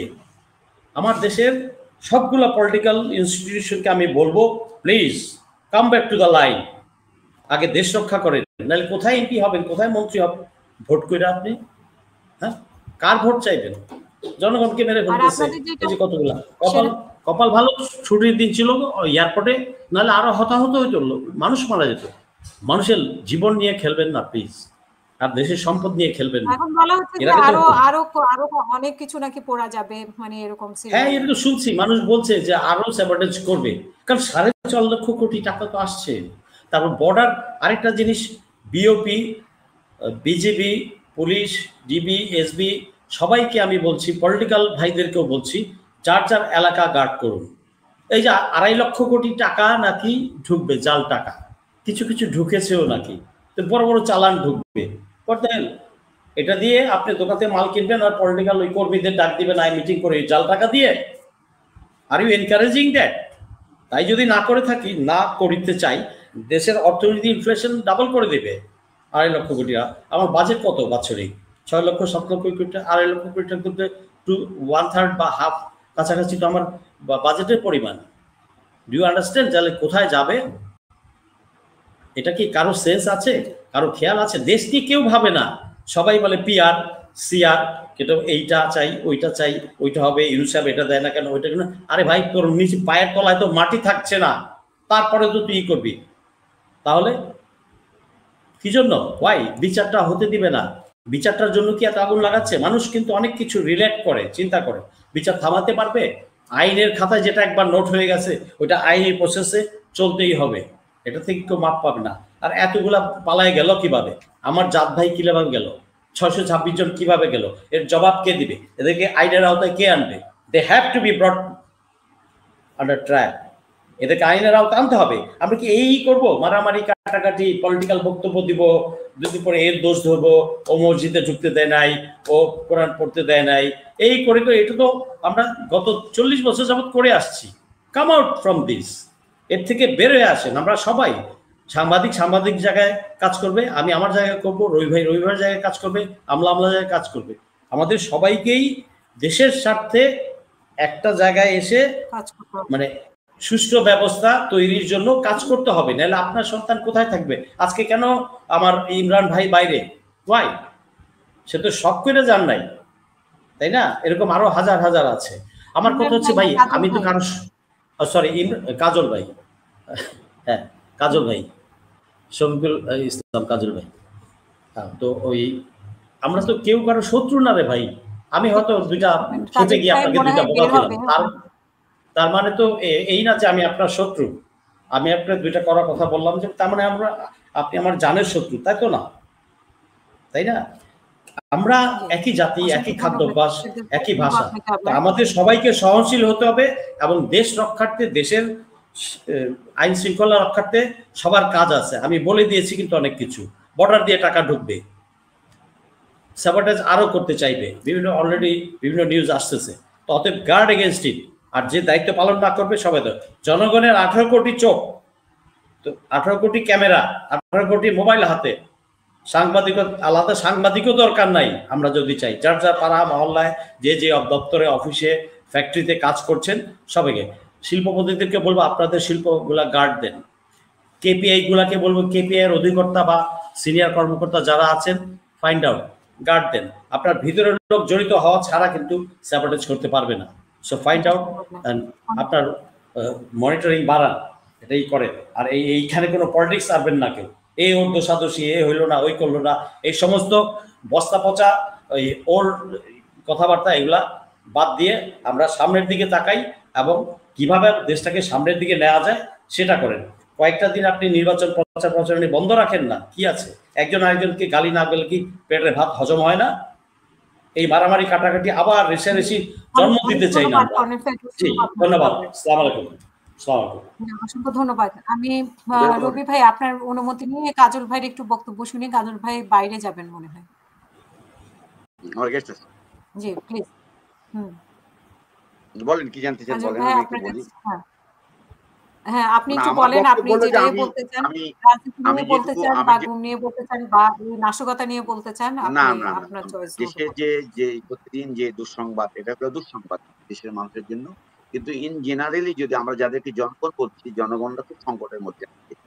জনগণ, আপনারা মানে আমরা অবশ্যই একটু ভালো আছি। আমাদের থেকে অনেক সাধারণ মানুষ আছে যাদের কর্ম অনেক সংকট, অর্থের অনেক সংকট। এই সংকটটা তো অনেক আগে থেকে শুরু হয়েছে এবং আজকে এসে আরো প্রকট হচ্ছে। এর মধ্যে যে আসলে দেশটা গোছানোর জন্য যে ভূমিকা পালন করা দরকার ছিল রাজনৈতিক দলগুলো, সেগুলি কিন্তু আসলে করতে পারেনি রাজনৈতিক দল। দোষারোপ তো আমরা করছি একে অপরকে প্রতিদিনই। আর মানে জামাত ইসলামকে মানুষ নির্বাচিত করে আনবে নাকি বিএনপি কে নির্বাচিত করে আনবে, সেই জায়গায় যাওয়ার জন্য বাংলাদেশের যে নির্বাচনের তারিখ ঘোষণা হওয়া দরকার ছিল, সেটাও রাজনৈতিক দলগুলি পারেনি তারিখ বের করতে। সরকার বলছে যে নির্বাচন হবে আজকে, 4 লাখ লোক, 4 লাখ নাকি 7 লাখ 6 লাখ এরকম আইন শৃঙ্খলা রক্ষাকারী বাহিনী দিয়ে নির্বাচনের জন্য মাঠে লোক লাগবে এবং 8 দিন থাকবে, এরকম সংবাদ দেখছি। এবং মির্জা ফখরুল বলছে যে এই অভ্যুত্থানের পর অনৈক্য তৈরি হয়েছে ব্যাপক হারে। সব মিলাই বাংলাদেশে ভালো নেই। বাংলাদেশ ভালো নেই বলতে কি, বাংলাদেশের রাজনীতি রাষ্ট্র পরিচালনা করে, রাজনৈতিক শক্তি রাজনীতি করবে, শেষ পেশ তাই করবে, এটা চাইলেও করবে, না চাইলেও করবে। এখন আমরা যত দ্রুত সঠিক পথে যেতে পারবো, বা আমরা মনে করি যে, মানে আমার বক্তব্য সবসময় একই রকম আছে, সেটা হলো যে আমি মনে করি যে নির্বাচন করার ব্যবস্থাই করতে হবে এবং তারিখ দিয়েই করতে হবে। সেটা আর দেরি করা ঠিক হবে না।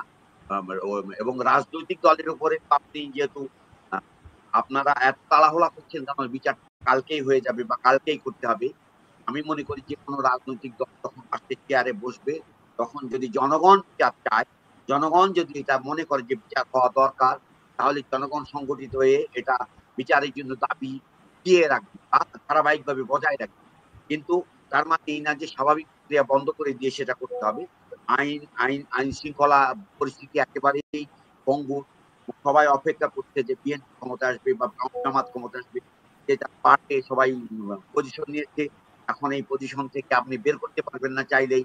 নরমালি এখন আর স্বাভাবিক কার্যক্রম বাংলাদেশে পরিচালনা হবে না যতক্ষণ পর্যন্ত আপনি নির্বাচনে তাকে বাংলাদেশকে নিতে না পারবেন। এবং নির্বাচনে আপনি আমরাও একটা গণঅভ্যুত্থান আমরা করে এসেছি বাংলাদেশে।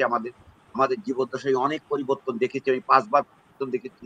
স্বাভাবিকভাবেই এমন অরাজকতা বাংলাদেশে এই প্রথম, এবং খুবই ন্যাক্কারজনক বলা যায় যে মানুষের প্রত্যাশার বাইরে গিয়ে সংকটটা তৈরি হয়েছে, যে কারণে আজকে ধরেন আওয়ামী লীগ নিষ্পেষ করে দেওয়া হয়েছে। আওয়ামী লীগকে চলে যাওয়ার জন্য ওই যে 650-52 জন চলে গিয়েছে, এই জন্য দায়ী দায়িত্ব নেওয়া লাগেনি কাউরের। কোনো এরকম আর কিছু নেওয়া লাগবে ভবিষ্যতে, এমন কোনো স্কোপও নাই। তবে বাংলাদেশের এখন খুব সংকট। বাংলাদেশে এখন নানান ধরনের খেলা চলছে। এই খেলা থেকে বের হওয়ার জন্য বাংলাদেশের সকল রাজনৈতিক দল প্রথমত প্রাইমারি স্টেজে উত্তরণ হওয়া দরকার। প্রাথমিক স্টেজটা উত্তরণের জন্য নির্বাচনে যেতে হবে। নির্বাচন যত দ্রুত হবে, তারিখ যত দ্রুত ঘোষিত হবে, এটা পরিষ্কার করে বলা দরকার রাষ্ট্রের পক্ষ থেকে, সরকারের পক্ষ থেকে। ইউনূস সাহেব যদি ভোট করে নির্বাচিত হয়ে আবার কোনো জায়গায় বসতে চান, বসুক, নির্বাচন করুক। আবার এই যে রাষ্ট্রের চেয়ারে বসে আরেকজন বলছে যে আমি ভোট করবো, এদেরকে এখনই বাদ দেওয়া দরকার, খুব জরুরি দরকার। এটা পারে না সে, তার এখতিয়ার নাই, কেননা এটা হলো অন্তর্বর্তী সরকার। এখানে যে আপনি রাষ্ট্রের পরিচালনা করবেন আবার গিয়ে ভোট দিতে পারবেন তা হবে না। ক্ষমতা ছেড়ে এসে ভোটে যান, ভোট করার যদি শখ থাকে একটা নিয়ম শৃঙ্খলা মেনেই ভোট করেন। জোর জুলুম করে কেউ ক্ষমতায় থাকবেন না বাংলাদেশে, ওই পরিস্থিতি নেই। আর বাংলাদেশে আগামী দিনে আমার অ্যানালাইসিস হলো যে বাংলাদেশে স্থির গভর্নমেন্ট থাকা অনেক টাফ হবে, অনেক কঠিন হবে, অনেক কঠিন। সেটা স্থায়িত্ব কতদিন হবে আমরা তো বলতে পারি না, কেননা বাংলাদেশের মানুষ দীর্ঘদিন যেহেতু বাক স্বাধীনতা হারিয়েছিল, নিপীড়নের শিকার হয়েছিল, তো মানুষ যখন এখন বিদ্রোহ করা শিখেছে, এই বিদ্রোহ বিদ্যমান থাকবে, অরাজকতাই থাকবে বাংলাদেশে। তবে এটাকে কম্প্রোমাইজ করার জন্য রাষ্ট্রের কাঠামোর মধ্যে আইন এবং আইনিগুলাকে অ্যাক্টিভ করার জন্য সবকিছু মিলেই একটা সঠিক পথে বাস চালানোর জন্য বাসের ড্রাইভার রাজনৈতিক দলগুলোকে রাষ্ট্র পরিচালনার দায়িত্ব হবে। যাদের দরকার, যারা ভোটে নির্বাচিত আসতে পারবেন আসবেন, নাহলে চুপ করে থাকবেন। আপনি সমাজ সংস্কার হিসাবে কাজ করতে পারেন, ভোট করা লাগবে না দেশের মানুষের উপকার করার জন্য। এই বক্তব্য দেখে আমি শেষ করবো। অসংখ্য ধন্যবাদ শফিকুল ইসলাম কাজল ভাই আমাদের সাথে যুক্ত হওয়ার জন্য। আপনি থাকলে শুনবেন রবি ভাইয়ের বক্তব্য। আর জি, মনিসাম রবি ভাই, আপনার কাছে দর্শকরা যে প্রশ্নগুলো উঠিয়েছে সেগুলোর বিষয়ে একটু শুনতে চাই, এবং পাশাপাশি আপনাদের দলের ব্যাপারে যে প্রশ্নগুলো করেছে সেগুলোই আগে শুনি, তারপরে অন্য প্রশ্নে যাব।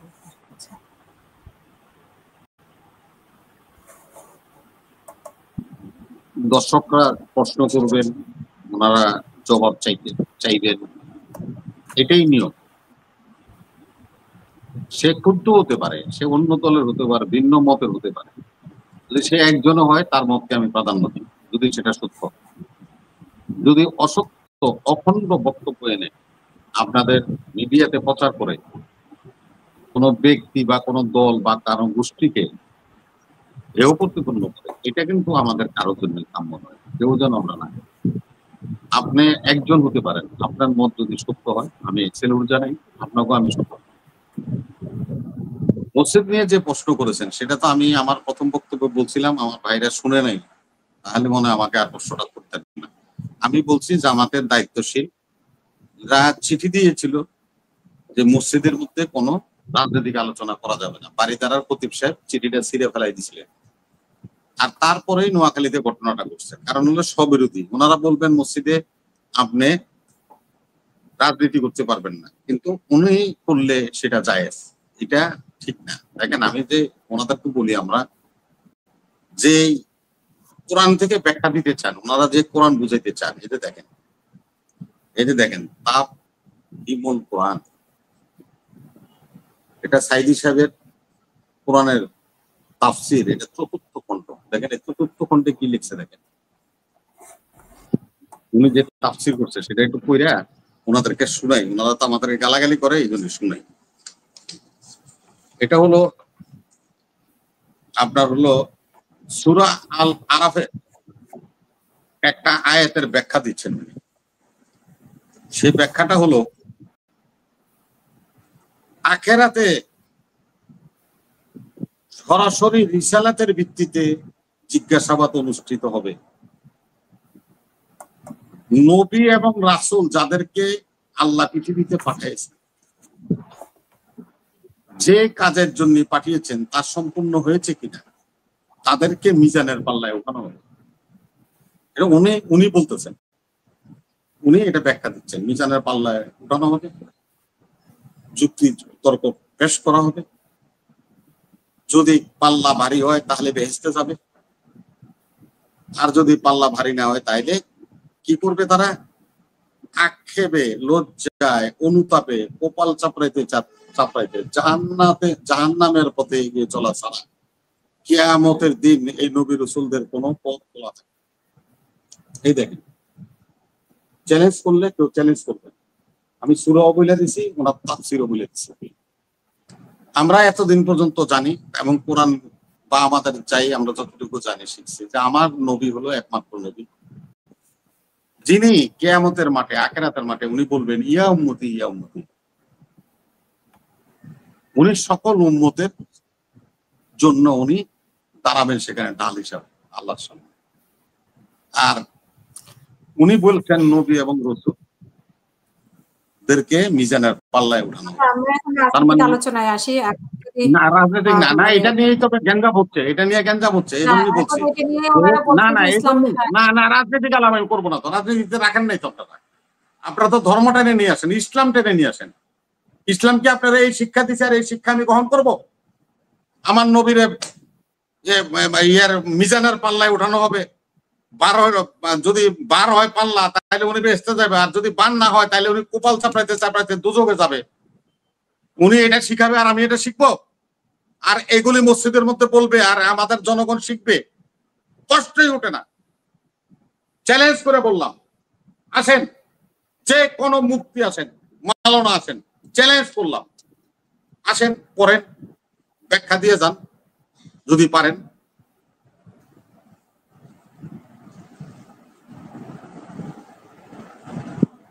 শুনেন বোন,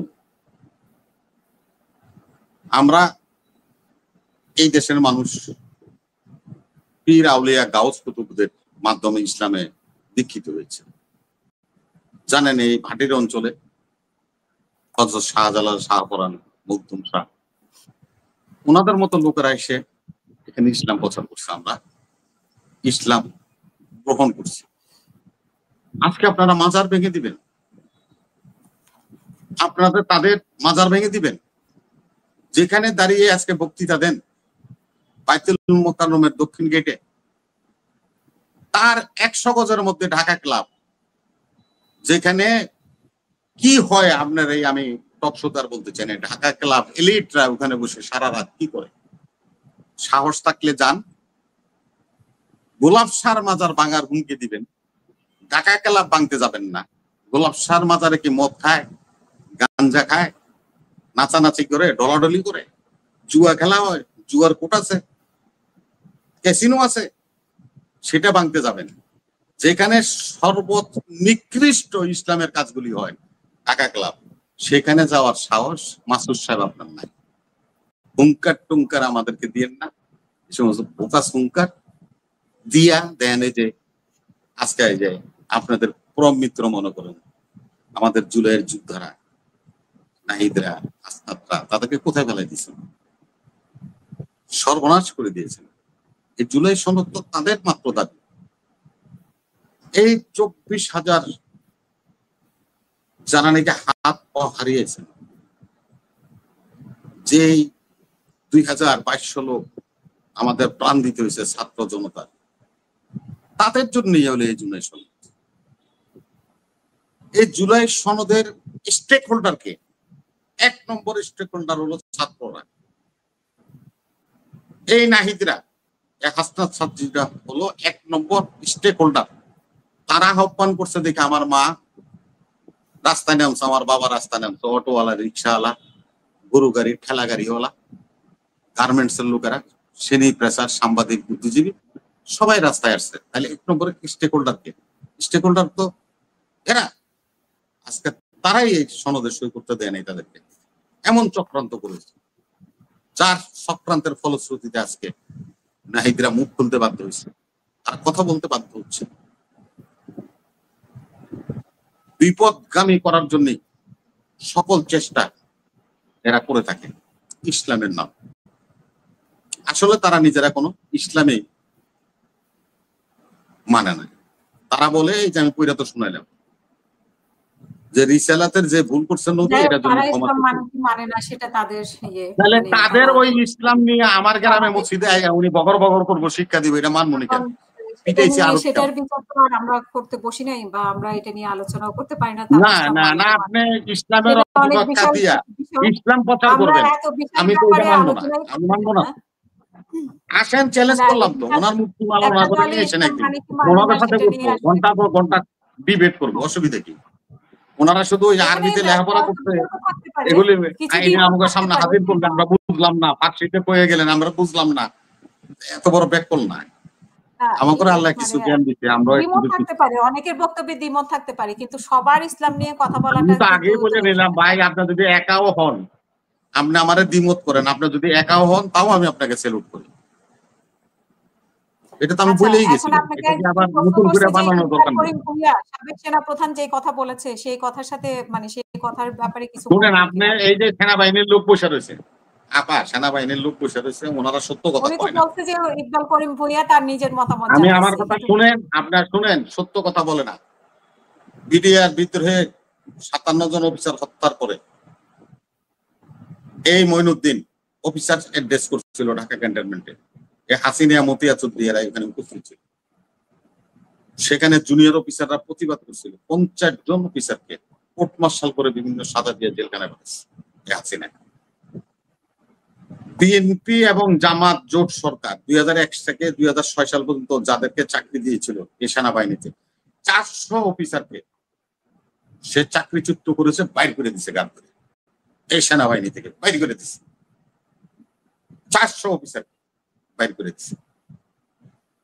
প্রতিবাদ করে নাই এই সমস্ত জেনারেলরা, যারা এখন প্রতিবাদ করে সাংবাদিকদের সামনে এসে ন্যায্যতার কথা কয়, বিচারের কথা বলে, এরা হইতো সেদিন এই ক্যান্টনমেন্টে ছিল, সেদিন তারা কেন প্রতিবাদ করে নাই? আজকে প্রশ্ন হইতে পারে না?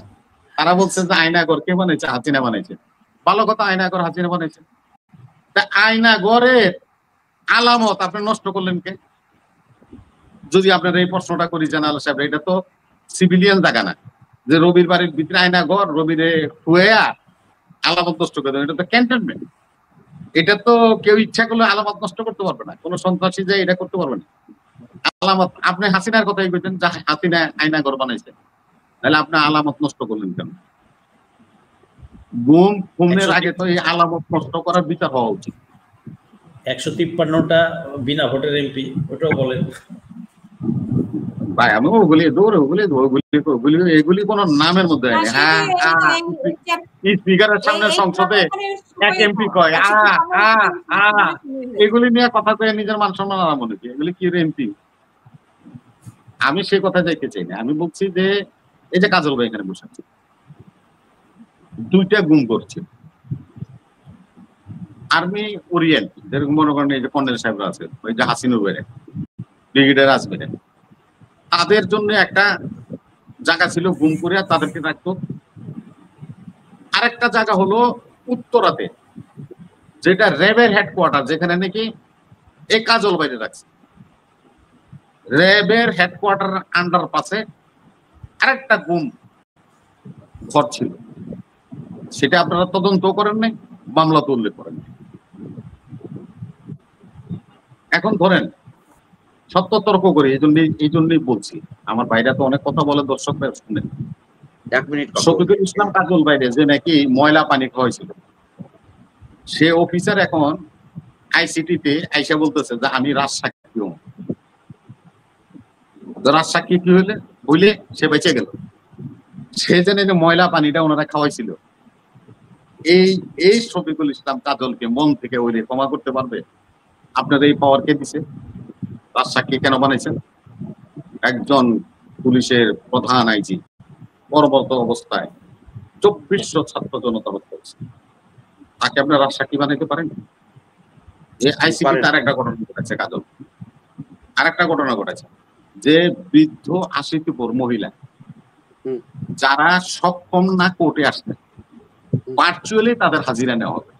আচ্ছা, এখন কর্নেল সাহেব তো আছেন কই? এখন মনে করেন যে যারা নাকি সেনাবাহিনীর অফিসার এখন যে জাগরণ নাকি আপনি ক্যান্টনমেন্টে রাখতেন, তারা একটা পিটিশন করলো আইসিটি আদালতে যে হুজুর আদালত অত অত তারিখে আদেশে আপনি বলছেন যে ভার্চুয়ালিও সাক্ষী দেওয়া যাবে, তাহলে আমার সাক্ষীগুলিকে ভার্চুয়ালি সাক্ষী নেওয়ার ব্যবস্থা, তাহলে কি তারা কোর্টে আসবে? আজকে সে কথাই বলতো Razzakul Haider Chowdhury, DGFI major general, এই জেনারেলদের সামনে হাতে হাত পরা পড়ায় ব্রিগেডিয়ার জেনারেল আব্দুর রহিম তাদেরকে হাত করা পড়ায়া এই ঢাকা কোর্টে নিয়ে গেছে, তাদেরকে কোথায় রাখছে? ক্যান্টনমেন্টে এই ইয়ে করে নাই, জেলখানা বানায় নেয়, তাদেরকে ঢাকার কেরানীগঞ্জের জেলখানা রাখে দিনের পর দিন, রাতের পর রাত। এই মিস্টার ওয়াকার, এই হাকিমুজ্জামান, বড় বড় কথা বলেন। সেদিন কি আপনি চাকরিতে ছিলেন না? স্টার লাগানো ছিল না? প্রতিবাদ করছেন? আজকে ন্যায্যতার কথা বলেন, সাংবাদিকদের সামনে এসে বিচারের কথা বলেন। সেদিন কোথায় ছিলেন আপনি? ইনসাফের কথা আপনারা হলেন হাসিনার ব্যাপার, তাকে ডেমনস্ট্রেশন করেন, এখনো সাফ করেন আপনি। রবি ভাইকে ধন্যবাদ, সালাম সত্যটা বলার জন্য। না, ইকবাল করিম ভূঁইয়া তো উনি তো হাসিনা থেকে অনেক সুযোগ এবার সুবিধা আসেন, নিয়েছেন। আপনার প্রশ্ন শুনছি। নেয়নি কে? আমি এখন সুযোগ নেয়নি। না কাজল ভাই, কাজল ভাই আপনি শুনেন, এই যে জেনারেল সাহেব মানে কর্নেল সাহেব আছে তো এই জন্য বলতেছি। আচ্ছা ভাই, লেফটেন্যান্ট কর্নেলের পরে আপনার সেনাবাহিনী, আপনি এই জন্য উপস্থিত আছেন বলে বলছেন, আমার ভুল হলে সংশোধন করে দিন। তারপরে যত পোস্ট আছে ব্রিগেডিয়ার জেনারেল থেকে ফরেস্টার, সব রাজনৈতিক পোস্ট না?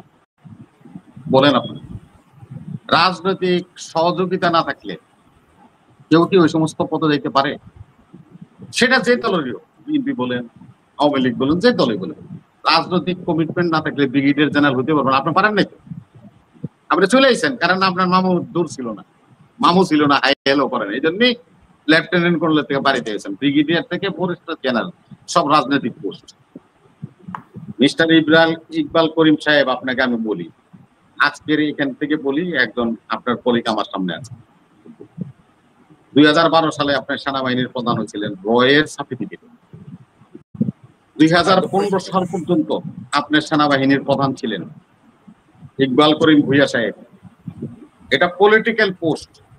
প্রধানমন্ত্রীর সন্তুষ্টির কারণে আপনি সেনাপ্রধান হতে পেরেছিলেন, আর আপনাকে সাপোর্ট করেছিল ভারতীয় র, যার কারণে আপনার 3 বছর কোর্স কমপ্লিট করে তারপরে সেনাবাহিনী থেকে আসতেন। এখন আপনি আমার করে জ্ঞানের বাণী শুনুন। কেন শুনবো আপনার জ্ঞানের বাণী? আপনি নিজেই তো হাসিনার পাচাটা, আপনি হাসিনাকে সন্তুষ্ট করে সেনাবাহিনীর প্রধান আছে। সেনাবাহিনীর প্রধান বিএনপি ক্ষমতায় আসবে, এরপরে যদি ডিপেন্ড করে ভারতের কৌশল এবং হাসিনার ফিরে আসার ব্যাপারে, বিএনপি কতদিন পর্যন্ত ক্ষমতায় থাকতে পারবে। এখনো তো উনি আশা করছেন যে আসলে মানে ভারত এবং আওয়ামী লীগ কাজ করবে। আপনারা খবরের ভিতরে খবর থাকে, আপনাদের কিন্তু সংবাদ কর্মী, এই জন্যই বেয়াদবি নিয়েন না। খবরের ভিতরে খবর থাকে, সেই খবর যারা নাকি উদ্ঘাটন করতে পারে তারাই হলো প্রকৃত সাংবাদিক। এই খবরটার মধ্যেই আমি যা বললাম, কাজল ভাই তো আপনার সংবাদকর্মী, এই জন্যই বলছি আপনার সংবাদকর্মী, এই জন্য আপনার সামনে বলছি। ভুল হইলে আমার সংশোধন করে দিন। খবরের ভিতরে খবর থাকে, আর ওই খবর যে সাংবাদিক নির্যাসটাকে বাইর করে নিয়ে আসতে পারে, সে হলো শ্রেষ্ঠ সংবাদকর্মী। এই খবরটার মধ্যে একটা খবর আছে, সেই খবরটা হলো কি, বিএনপি ক্ষমতা এলো থাকতে পারবে না ভারত যদি ইচ্ছা না করে। তাইলে আপনি কেমনে জানেন? এই শফিক ভাই, কাজল ভাই বলেন, এই খবরের মধ্যে খবর, এই খবরের মধ্যে খবর আছে। এই খবরটাই হলো ইকবাল করিম রয়ের এজেন্ট। ইকবাল করিম আসতে কম নিয়ে আসেন আমার সামনে, চ্যালেঞ্জ করুন, শো করেন। কিন্তু না, উনি তো মনে হয় নাই, দেশে নাই, বিদেশে গেছে। উনি আঙ্কারাতে আছে, ওইখানে পয়সা হলো উনি ওইখানে বসে ওনার ব্রেন ওয়াশ না দেওয়ার জন্য আমি একটা জিনিস বুঝি, কাজল ভাই যায় নাই খালি আঙ্কারা, নাইলে ভাগ্যবালা মাহমুদুর ইসলামও গেছে। এই মাহমুদুর রহমান আঙ্কারা যাওয়ার পরে মাথা ঘুরে গেছে। অনেকেরই বলেনি, অনেকে যায় আঙ্কারা, আঙ্কারা গেলে ব্রেন ওয়াশ হয়। ওনার একটা কারখানা বানাইছে, ওই কারখানার মধ্যে ঢুকাইয়া ওয়াশ করে তারা বাংলাদেশ। আমি রবি ভাই একটা কথা বলি, শোনেন, সেটা হচ্ছে আমি কেন বলছি, নির্বাচন করলে আপনি মানে প্রথম আমি 6 মাস কি বা 12 মাস কি বা 2 বছর কি বা 5 বছর আমি কাকে উঠলাম কি, ধরেন একটা বাস, যেখানে তো ড্রাইভার লাগবে, ড্রাইভারটা কি রাজনৈতিক দল, রাষ্ট্র পরিচালনার জন্য, এর অনুষঙ্গ প্রশাসন, বিচার বিভাগ, রাষ্ট্রের জন্য আমরা মূল জায়গাটা ফেলাই দিয়ে আমরা মূল যে জায়গাটা সেইটা বাদ দিয়ে আমরা খেলা করতে বৃহৎ দল, মানে আপনি মানে বিএনপি আওয়ামী লীগ সবচেয়ে বৃহৎ দল। এ ব্যাপারে আওয়ামী লীগকে যতই আপনি তাড়াই দেন, বাইর করে দেন, কোটি কোটি মানুষ আওয়ামী লীগের আসছে বাংলাদেশে, ভোটার এবং নেতাকর্মীও আছে, নেই তা না। আমি গতকাল কি একজন এমপি, সে এক জায়গায় ৮০,০০০ টাকা নিয়ে এসছে, সে একটা প্যারাডো গাড়ি বিক্রি করেছে, এই খবর আমার কাছে এসছে। তা আমি যে জিনিসটা বলছি যে সেটা হলো যে এই যে আওয়ামী লীগের ভিতরের খবর আমি কি করে নিতাম, আওয়ামী লীগের অফিসে বসতাম আমি গিয়ে, আমি আবার ছবি টবি তুলতাম, যেহেতু আমি ফটো জার্নালিস্ট, আমি ছবি টবি তুলতাম, তুলে আমি আবার আমার ২-৪টা ছবি তুলে দাও দেখি, এরকম সেই নেতা মেতারা আছে, ছবি টবি তুলতাম। মানে আসলে তো আমি খবর সংগ্রহ করতে গেছি। তা আপনি যদি খবর সংগ্রহ করতে যান তাহলে সেই ঘরেই তো আপনাকে যেতে হবে, আপনি তো বাইরে থেকে খবর পাবেন না। আপনি ইন্টারনাল খবর যদি জানতে চান তাহলে ইন্টারনাল জায়গা থেকেই নিতে হবে। এখন ইন্টারনাল আর্মিরা, আমি বলছিলাম যে আর্মিদেরকে, আচ্ছা আমাকে গুম করেছিল, আপনাদের ভিতরে কেউ নেই যে হ্যাঁ কাজল ভাই আমি ওখানে ডিউটি করেছি, সাইড দিয়ে বলেন, গোপনে বলেন, বা আমাকে একটা মেসেজ দিয়ে বলেন যে এই সময় আমি ছিলাম। আমি তো ২টা ডিজি ফেস করছি, মানে একজন হলো মানে র্যাবের প্রধান ডিজি ছিল, আমাকে নিয়েছিল হলো বেনজির, এবং বেনজির চলে এসছে, আমি তখনও ঘুম সেন্টারে। এখন এই যে আজকে যে রাজসাক্ষী হয়েছে মামুন, সে হচ্ছে রাজসাক্ষী, ঠিক আছে, আমি তখন ঘুম সেন্টারে।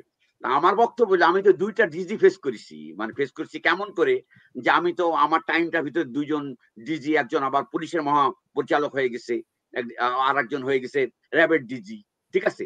তা এই জায়গাটা থেকে আমার তো মানে আমার এনিমি টার্গেট লেভেল কি, আমি তো ধরছি, আমাকে আমার হয়ে বহু মানুষ যোগাযোগ করছে, বেনজিরকে বলছে যে আমার জন্য হাতের নখ, পায়ের নখ এগুলা তুলে না ফেলা হয়, ঠিক আছে, তো এগুলা যেন আমার সাথে না করা হয়, অনুরোধ করছে। কারণ এগুলা করছে তারা, এইগুলা আপনি বলবেন আপনি তো ভুক্তভোগী না, যারা ভুক্তভোগী যারা থাকছে তা ওইখানে, আমি এই যে আমার চোখ নষ্ট হয়ে গেছে, কান নষ্ট, সব নষ্ট হয়ে গেছে, আমি অনেক জোরে কথা বলা লাগে, মানে আমার অনেক প্রবলেম তৈরি হয়েছে, এগুলো তো আমার ছিল না, আমার স্বাভাবিক জীবন ছিল, একটা স্বাভাবিক জীবন নষ্ট করে দিছে। এখন আমি যদি বিচার চাই তাহলে তো আমি সঠিকভাবে, আমি তো জানি যে একটা সিন্ডিকেট আছে, সেই সিন্ডিকেট আমাকে গুম করার জন্য প্রস্তাব দেওয়া হয়েছে, তারপরে সেইটাকে ধরেন শেখ হাসিনা ওটাকে অ্যাপ্রুভ করছে, আমি বলছি, কিন্তু গুমের সিস্টেমটা আপনারা মানে কখনোই ফলো করেনি। আমি আবারও বলি, এই কথাটা বলে রাখি, যে গুম বাংলাদেশে যে ব্যক্তিটি হতো সেই ব্যক্তিটির আগে তার উপরে তার সম্পর্কে ডিটেলস আউট করার পর লেআউট করে নিয়ে পরে এটাকে ইন্ডিয়াতে পাঠানো হতো, ইন্ডিয়াতে পাঠানোর পরে অ্যাপ্রুভ হলে সেই লোকটি কনফার্ম হয়ে তাই লোকটিকে তারপরে গুম করা হতো। এরকম মেজর ক্ষেত্রে এই ঘটনা ঘটছে বাংলাদেশে। এটা তো কেমন ভাবে আমি জানছি, আমাকে তো যখন ড্রপ করে দেয় বেনাপোল বর্ডারে খালের মধ্যে, তখন তো আমার সাথে আর একটা ইন্টারভিউশন হয়, মানে আমি বাস্ট করবো না, আমি কথা বলবো না, আমি শর্ত আমার এরকম আমাকে বলছে তুই পায়ে হেঁটে চলে যাবি, আমি তো পায়ে হেঁটে যাইনি, আমি তো শুধু ওখান থেকে থানা থেকে সোজা আবার প্রায় ৮ মাসের জন্য কারাগারে, মানে আমার তো চোখে দেখছি, আমি তো দেখিনি কিছু, আমার ৫৩টা দিন যে চোখ বন্ধ ছিল, ওইটা তো আমি, চোখ যখন বন্ধ হয়ে যায় তখন আমি একটা নিজেকে মানে নিজের ভিতরে একটা অন্য জিনিস আবিষ্কার করছি। কেমন করছিলাম সেটা হলো যে আমি বুঝতে পারতাম যে একজন অন্ধ মানুষ কিভাবে আঁচ করে মানে অনুভব করে বা তার ইন্দ্রিয় দিয়ে সে বুঝতে পারে অনেক কিছু।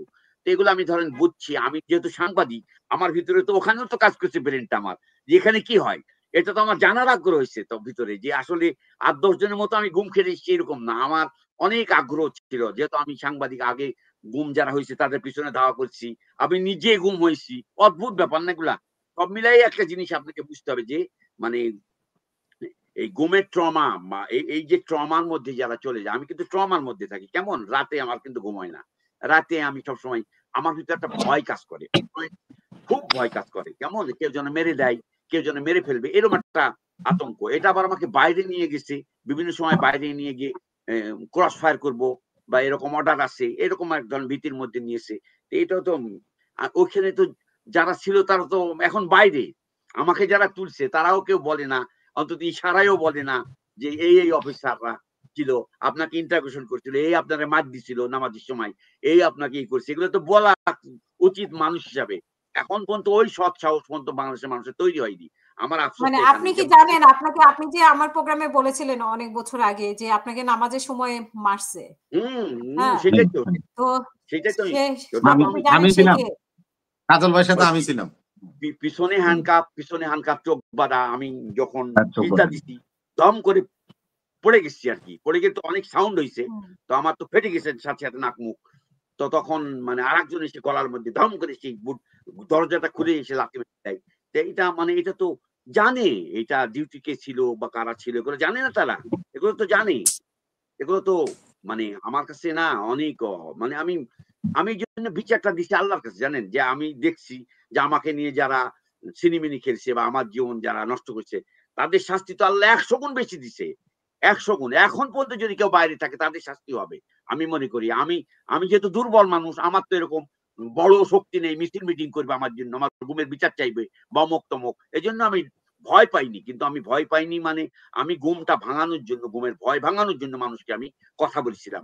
আমাকে ওই রুমিন ফারহানা একটা লেখা লিখছিল এটা পড়ছিলাম বের হয়ে যে উনি লিখছিল কাজল কি মুখ খুলবে কিন্তু কাজল তো মুখ খুলবে তার জন্য তো গ্রাউন্ড লাগবে।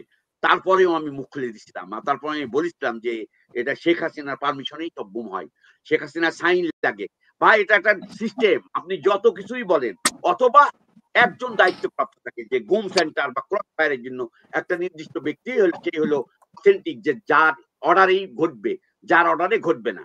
এইটা হলো বেসিক জায়গা এটা তো আমাকে বোঝার দরকার নেই। আমি বলছিলাম যে শেখ হাসিনার সাথে যারা ডিজিএফআই পাহারা দেয় তারা বলুক সত্যি কথা শেখ হাসিনা কোথায় যায় শেখ হাসিনা কি করে। আমি তো চ্যালেঞ্জ দিয়েছিলাম বাংলাদেশে যে কোনো জায়গায় আপনি সিকিউরিটি রাখবেন একটা প্রাইম মিনিস্টার ভাত খেতে তার বিড়াল লাগে কুকুর লাগে টেস্ট করা লাগে আপনি প্রাইম মিনিস্টারের ইনসাইডে কারা যাতায়াত করছে আপনি ডিজিএফআই যারা ডিউটি করে বা কেউ যে স্পেশাল ফোর্সটা থাকে তাদের ডিজিএফআই তো না ওটা কি বলে প্রাইম মিনিস্টারের জন্য ডিফেন্সের জন্য আর কি।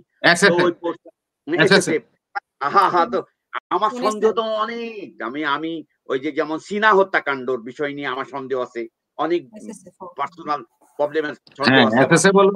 প্রাইম মিনিস্টার আর পিজিআর হলো প্রেসিডেন্ট।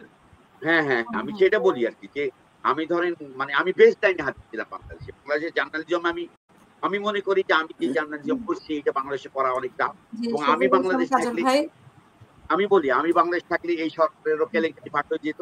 আল্লাহ না আমি আর কেলেঙ্কারি ফাঁস করতে আমি স্বাভাবিক জীবনযাপন করতে চাই। আমার বিচার যদি করে রাষ্ট্র তাহলে আমি আসছি নাহলে নেই রাষ্ট্র দায়িত্ব নিতে হবে। আমি হওয়ার পরে হ্যাঁ পলিটিক্যাল পার্টি বিএনপি আমার অনেক পরিচিত জামাতের কিন্তু আমার কোনো পরিচিত আমি ধর্ম এখানে আপনার একটা কথা বলে রাখি রাজনীতি ছোটবেলা থেকে আমি বুঝি যে রাজনীতির সাথে ধর্মকে ইউজ করা হয় বায়াস করার জন্য। আপনি এটা হলো ধর্ম আমাদের দেশে ধর্মপ্রাণ মানুষ কিন্তু জামাত ইসলাম করে না জামাত ইসলামের ওই বিশ্বাসী না। ভোটের বাজারে একটি জামাতের পাবে বুঝতে পারছে না তারা মনে করছে যে মেকানিজম করে পিরিয়ড ভোট করবে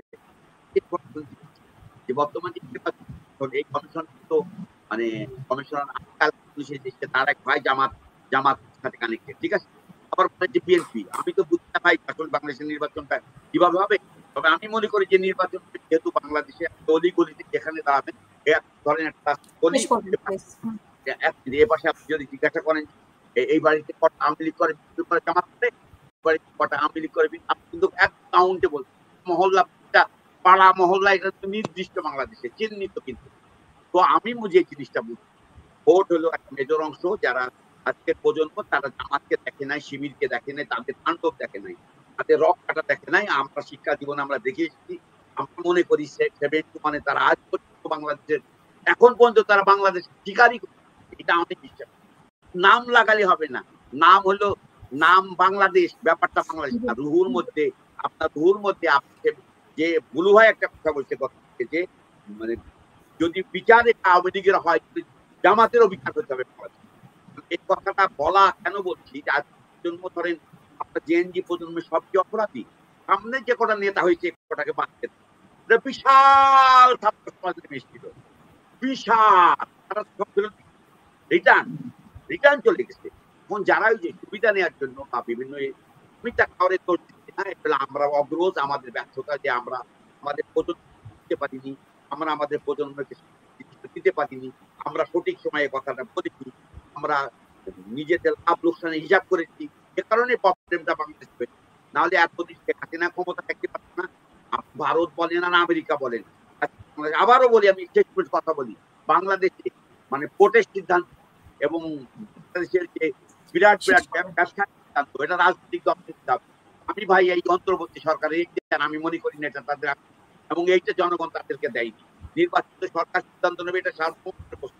আপনি বলছেন, আমরা দেখছি, আমরা ডিটেলস জানছি, আমরা জানতে চাই, আমরা পরিষ্কার ভাবে জানছি এত বড় মেজর সিদ্ধান্ত নিতে পারে না, নিতে দেওয়া হবে না। এটা হলো আমরা হত্যা আসছি, আমরা কথা বলবো, চাইলেই কেউ যেন সিদ্ধান্ত নিতে না পারে। জনগণকে আমাদেরকে জানতে হবে যে দেশের কোন দিচ্ছেন, এটা হলো সৌভাগ্যনীতি করছেন আপনি। আমি রাজনীতি বুঝতে চাইনি, আমি রাজনৈতিক দলের কোনো ওইরকম নোংরামি খেলাও বুঝতে চাইনি, স্বার্থও বুঝতে চাইনি। আপনি নেবেন এই যে কোটি কোটি টাকার ব্যবসা হচ্ছে চলে যাচ্ছে। তো ঠিক আছে, আমি এই বলি, আমি মনে করি আমি দ্রুতই চাই বাংলাদেশের নির্বাচন হোক, তারিখ ফেব্রুয়ারিতে ঘটবে। বাংলাদেশের নতুন সরকার হোক, দুর্বল সরকার হোক, নির্বাচিত সরকার হোক, নাহলে পৃথিবীতে কেউ ব্যবসা বাণিজ্য করতে যাবে না।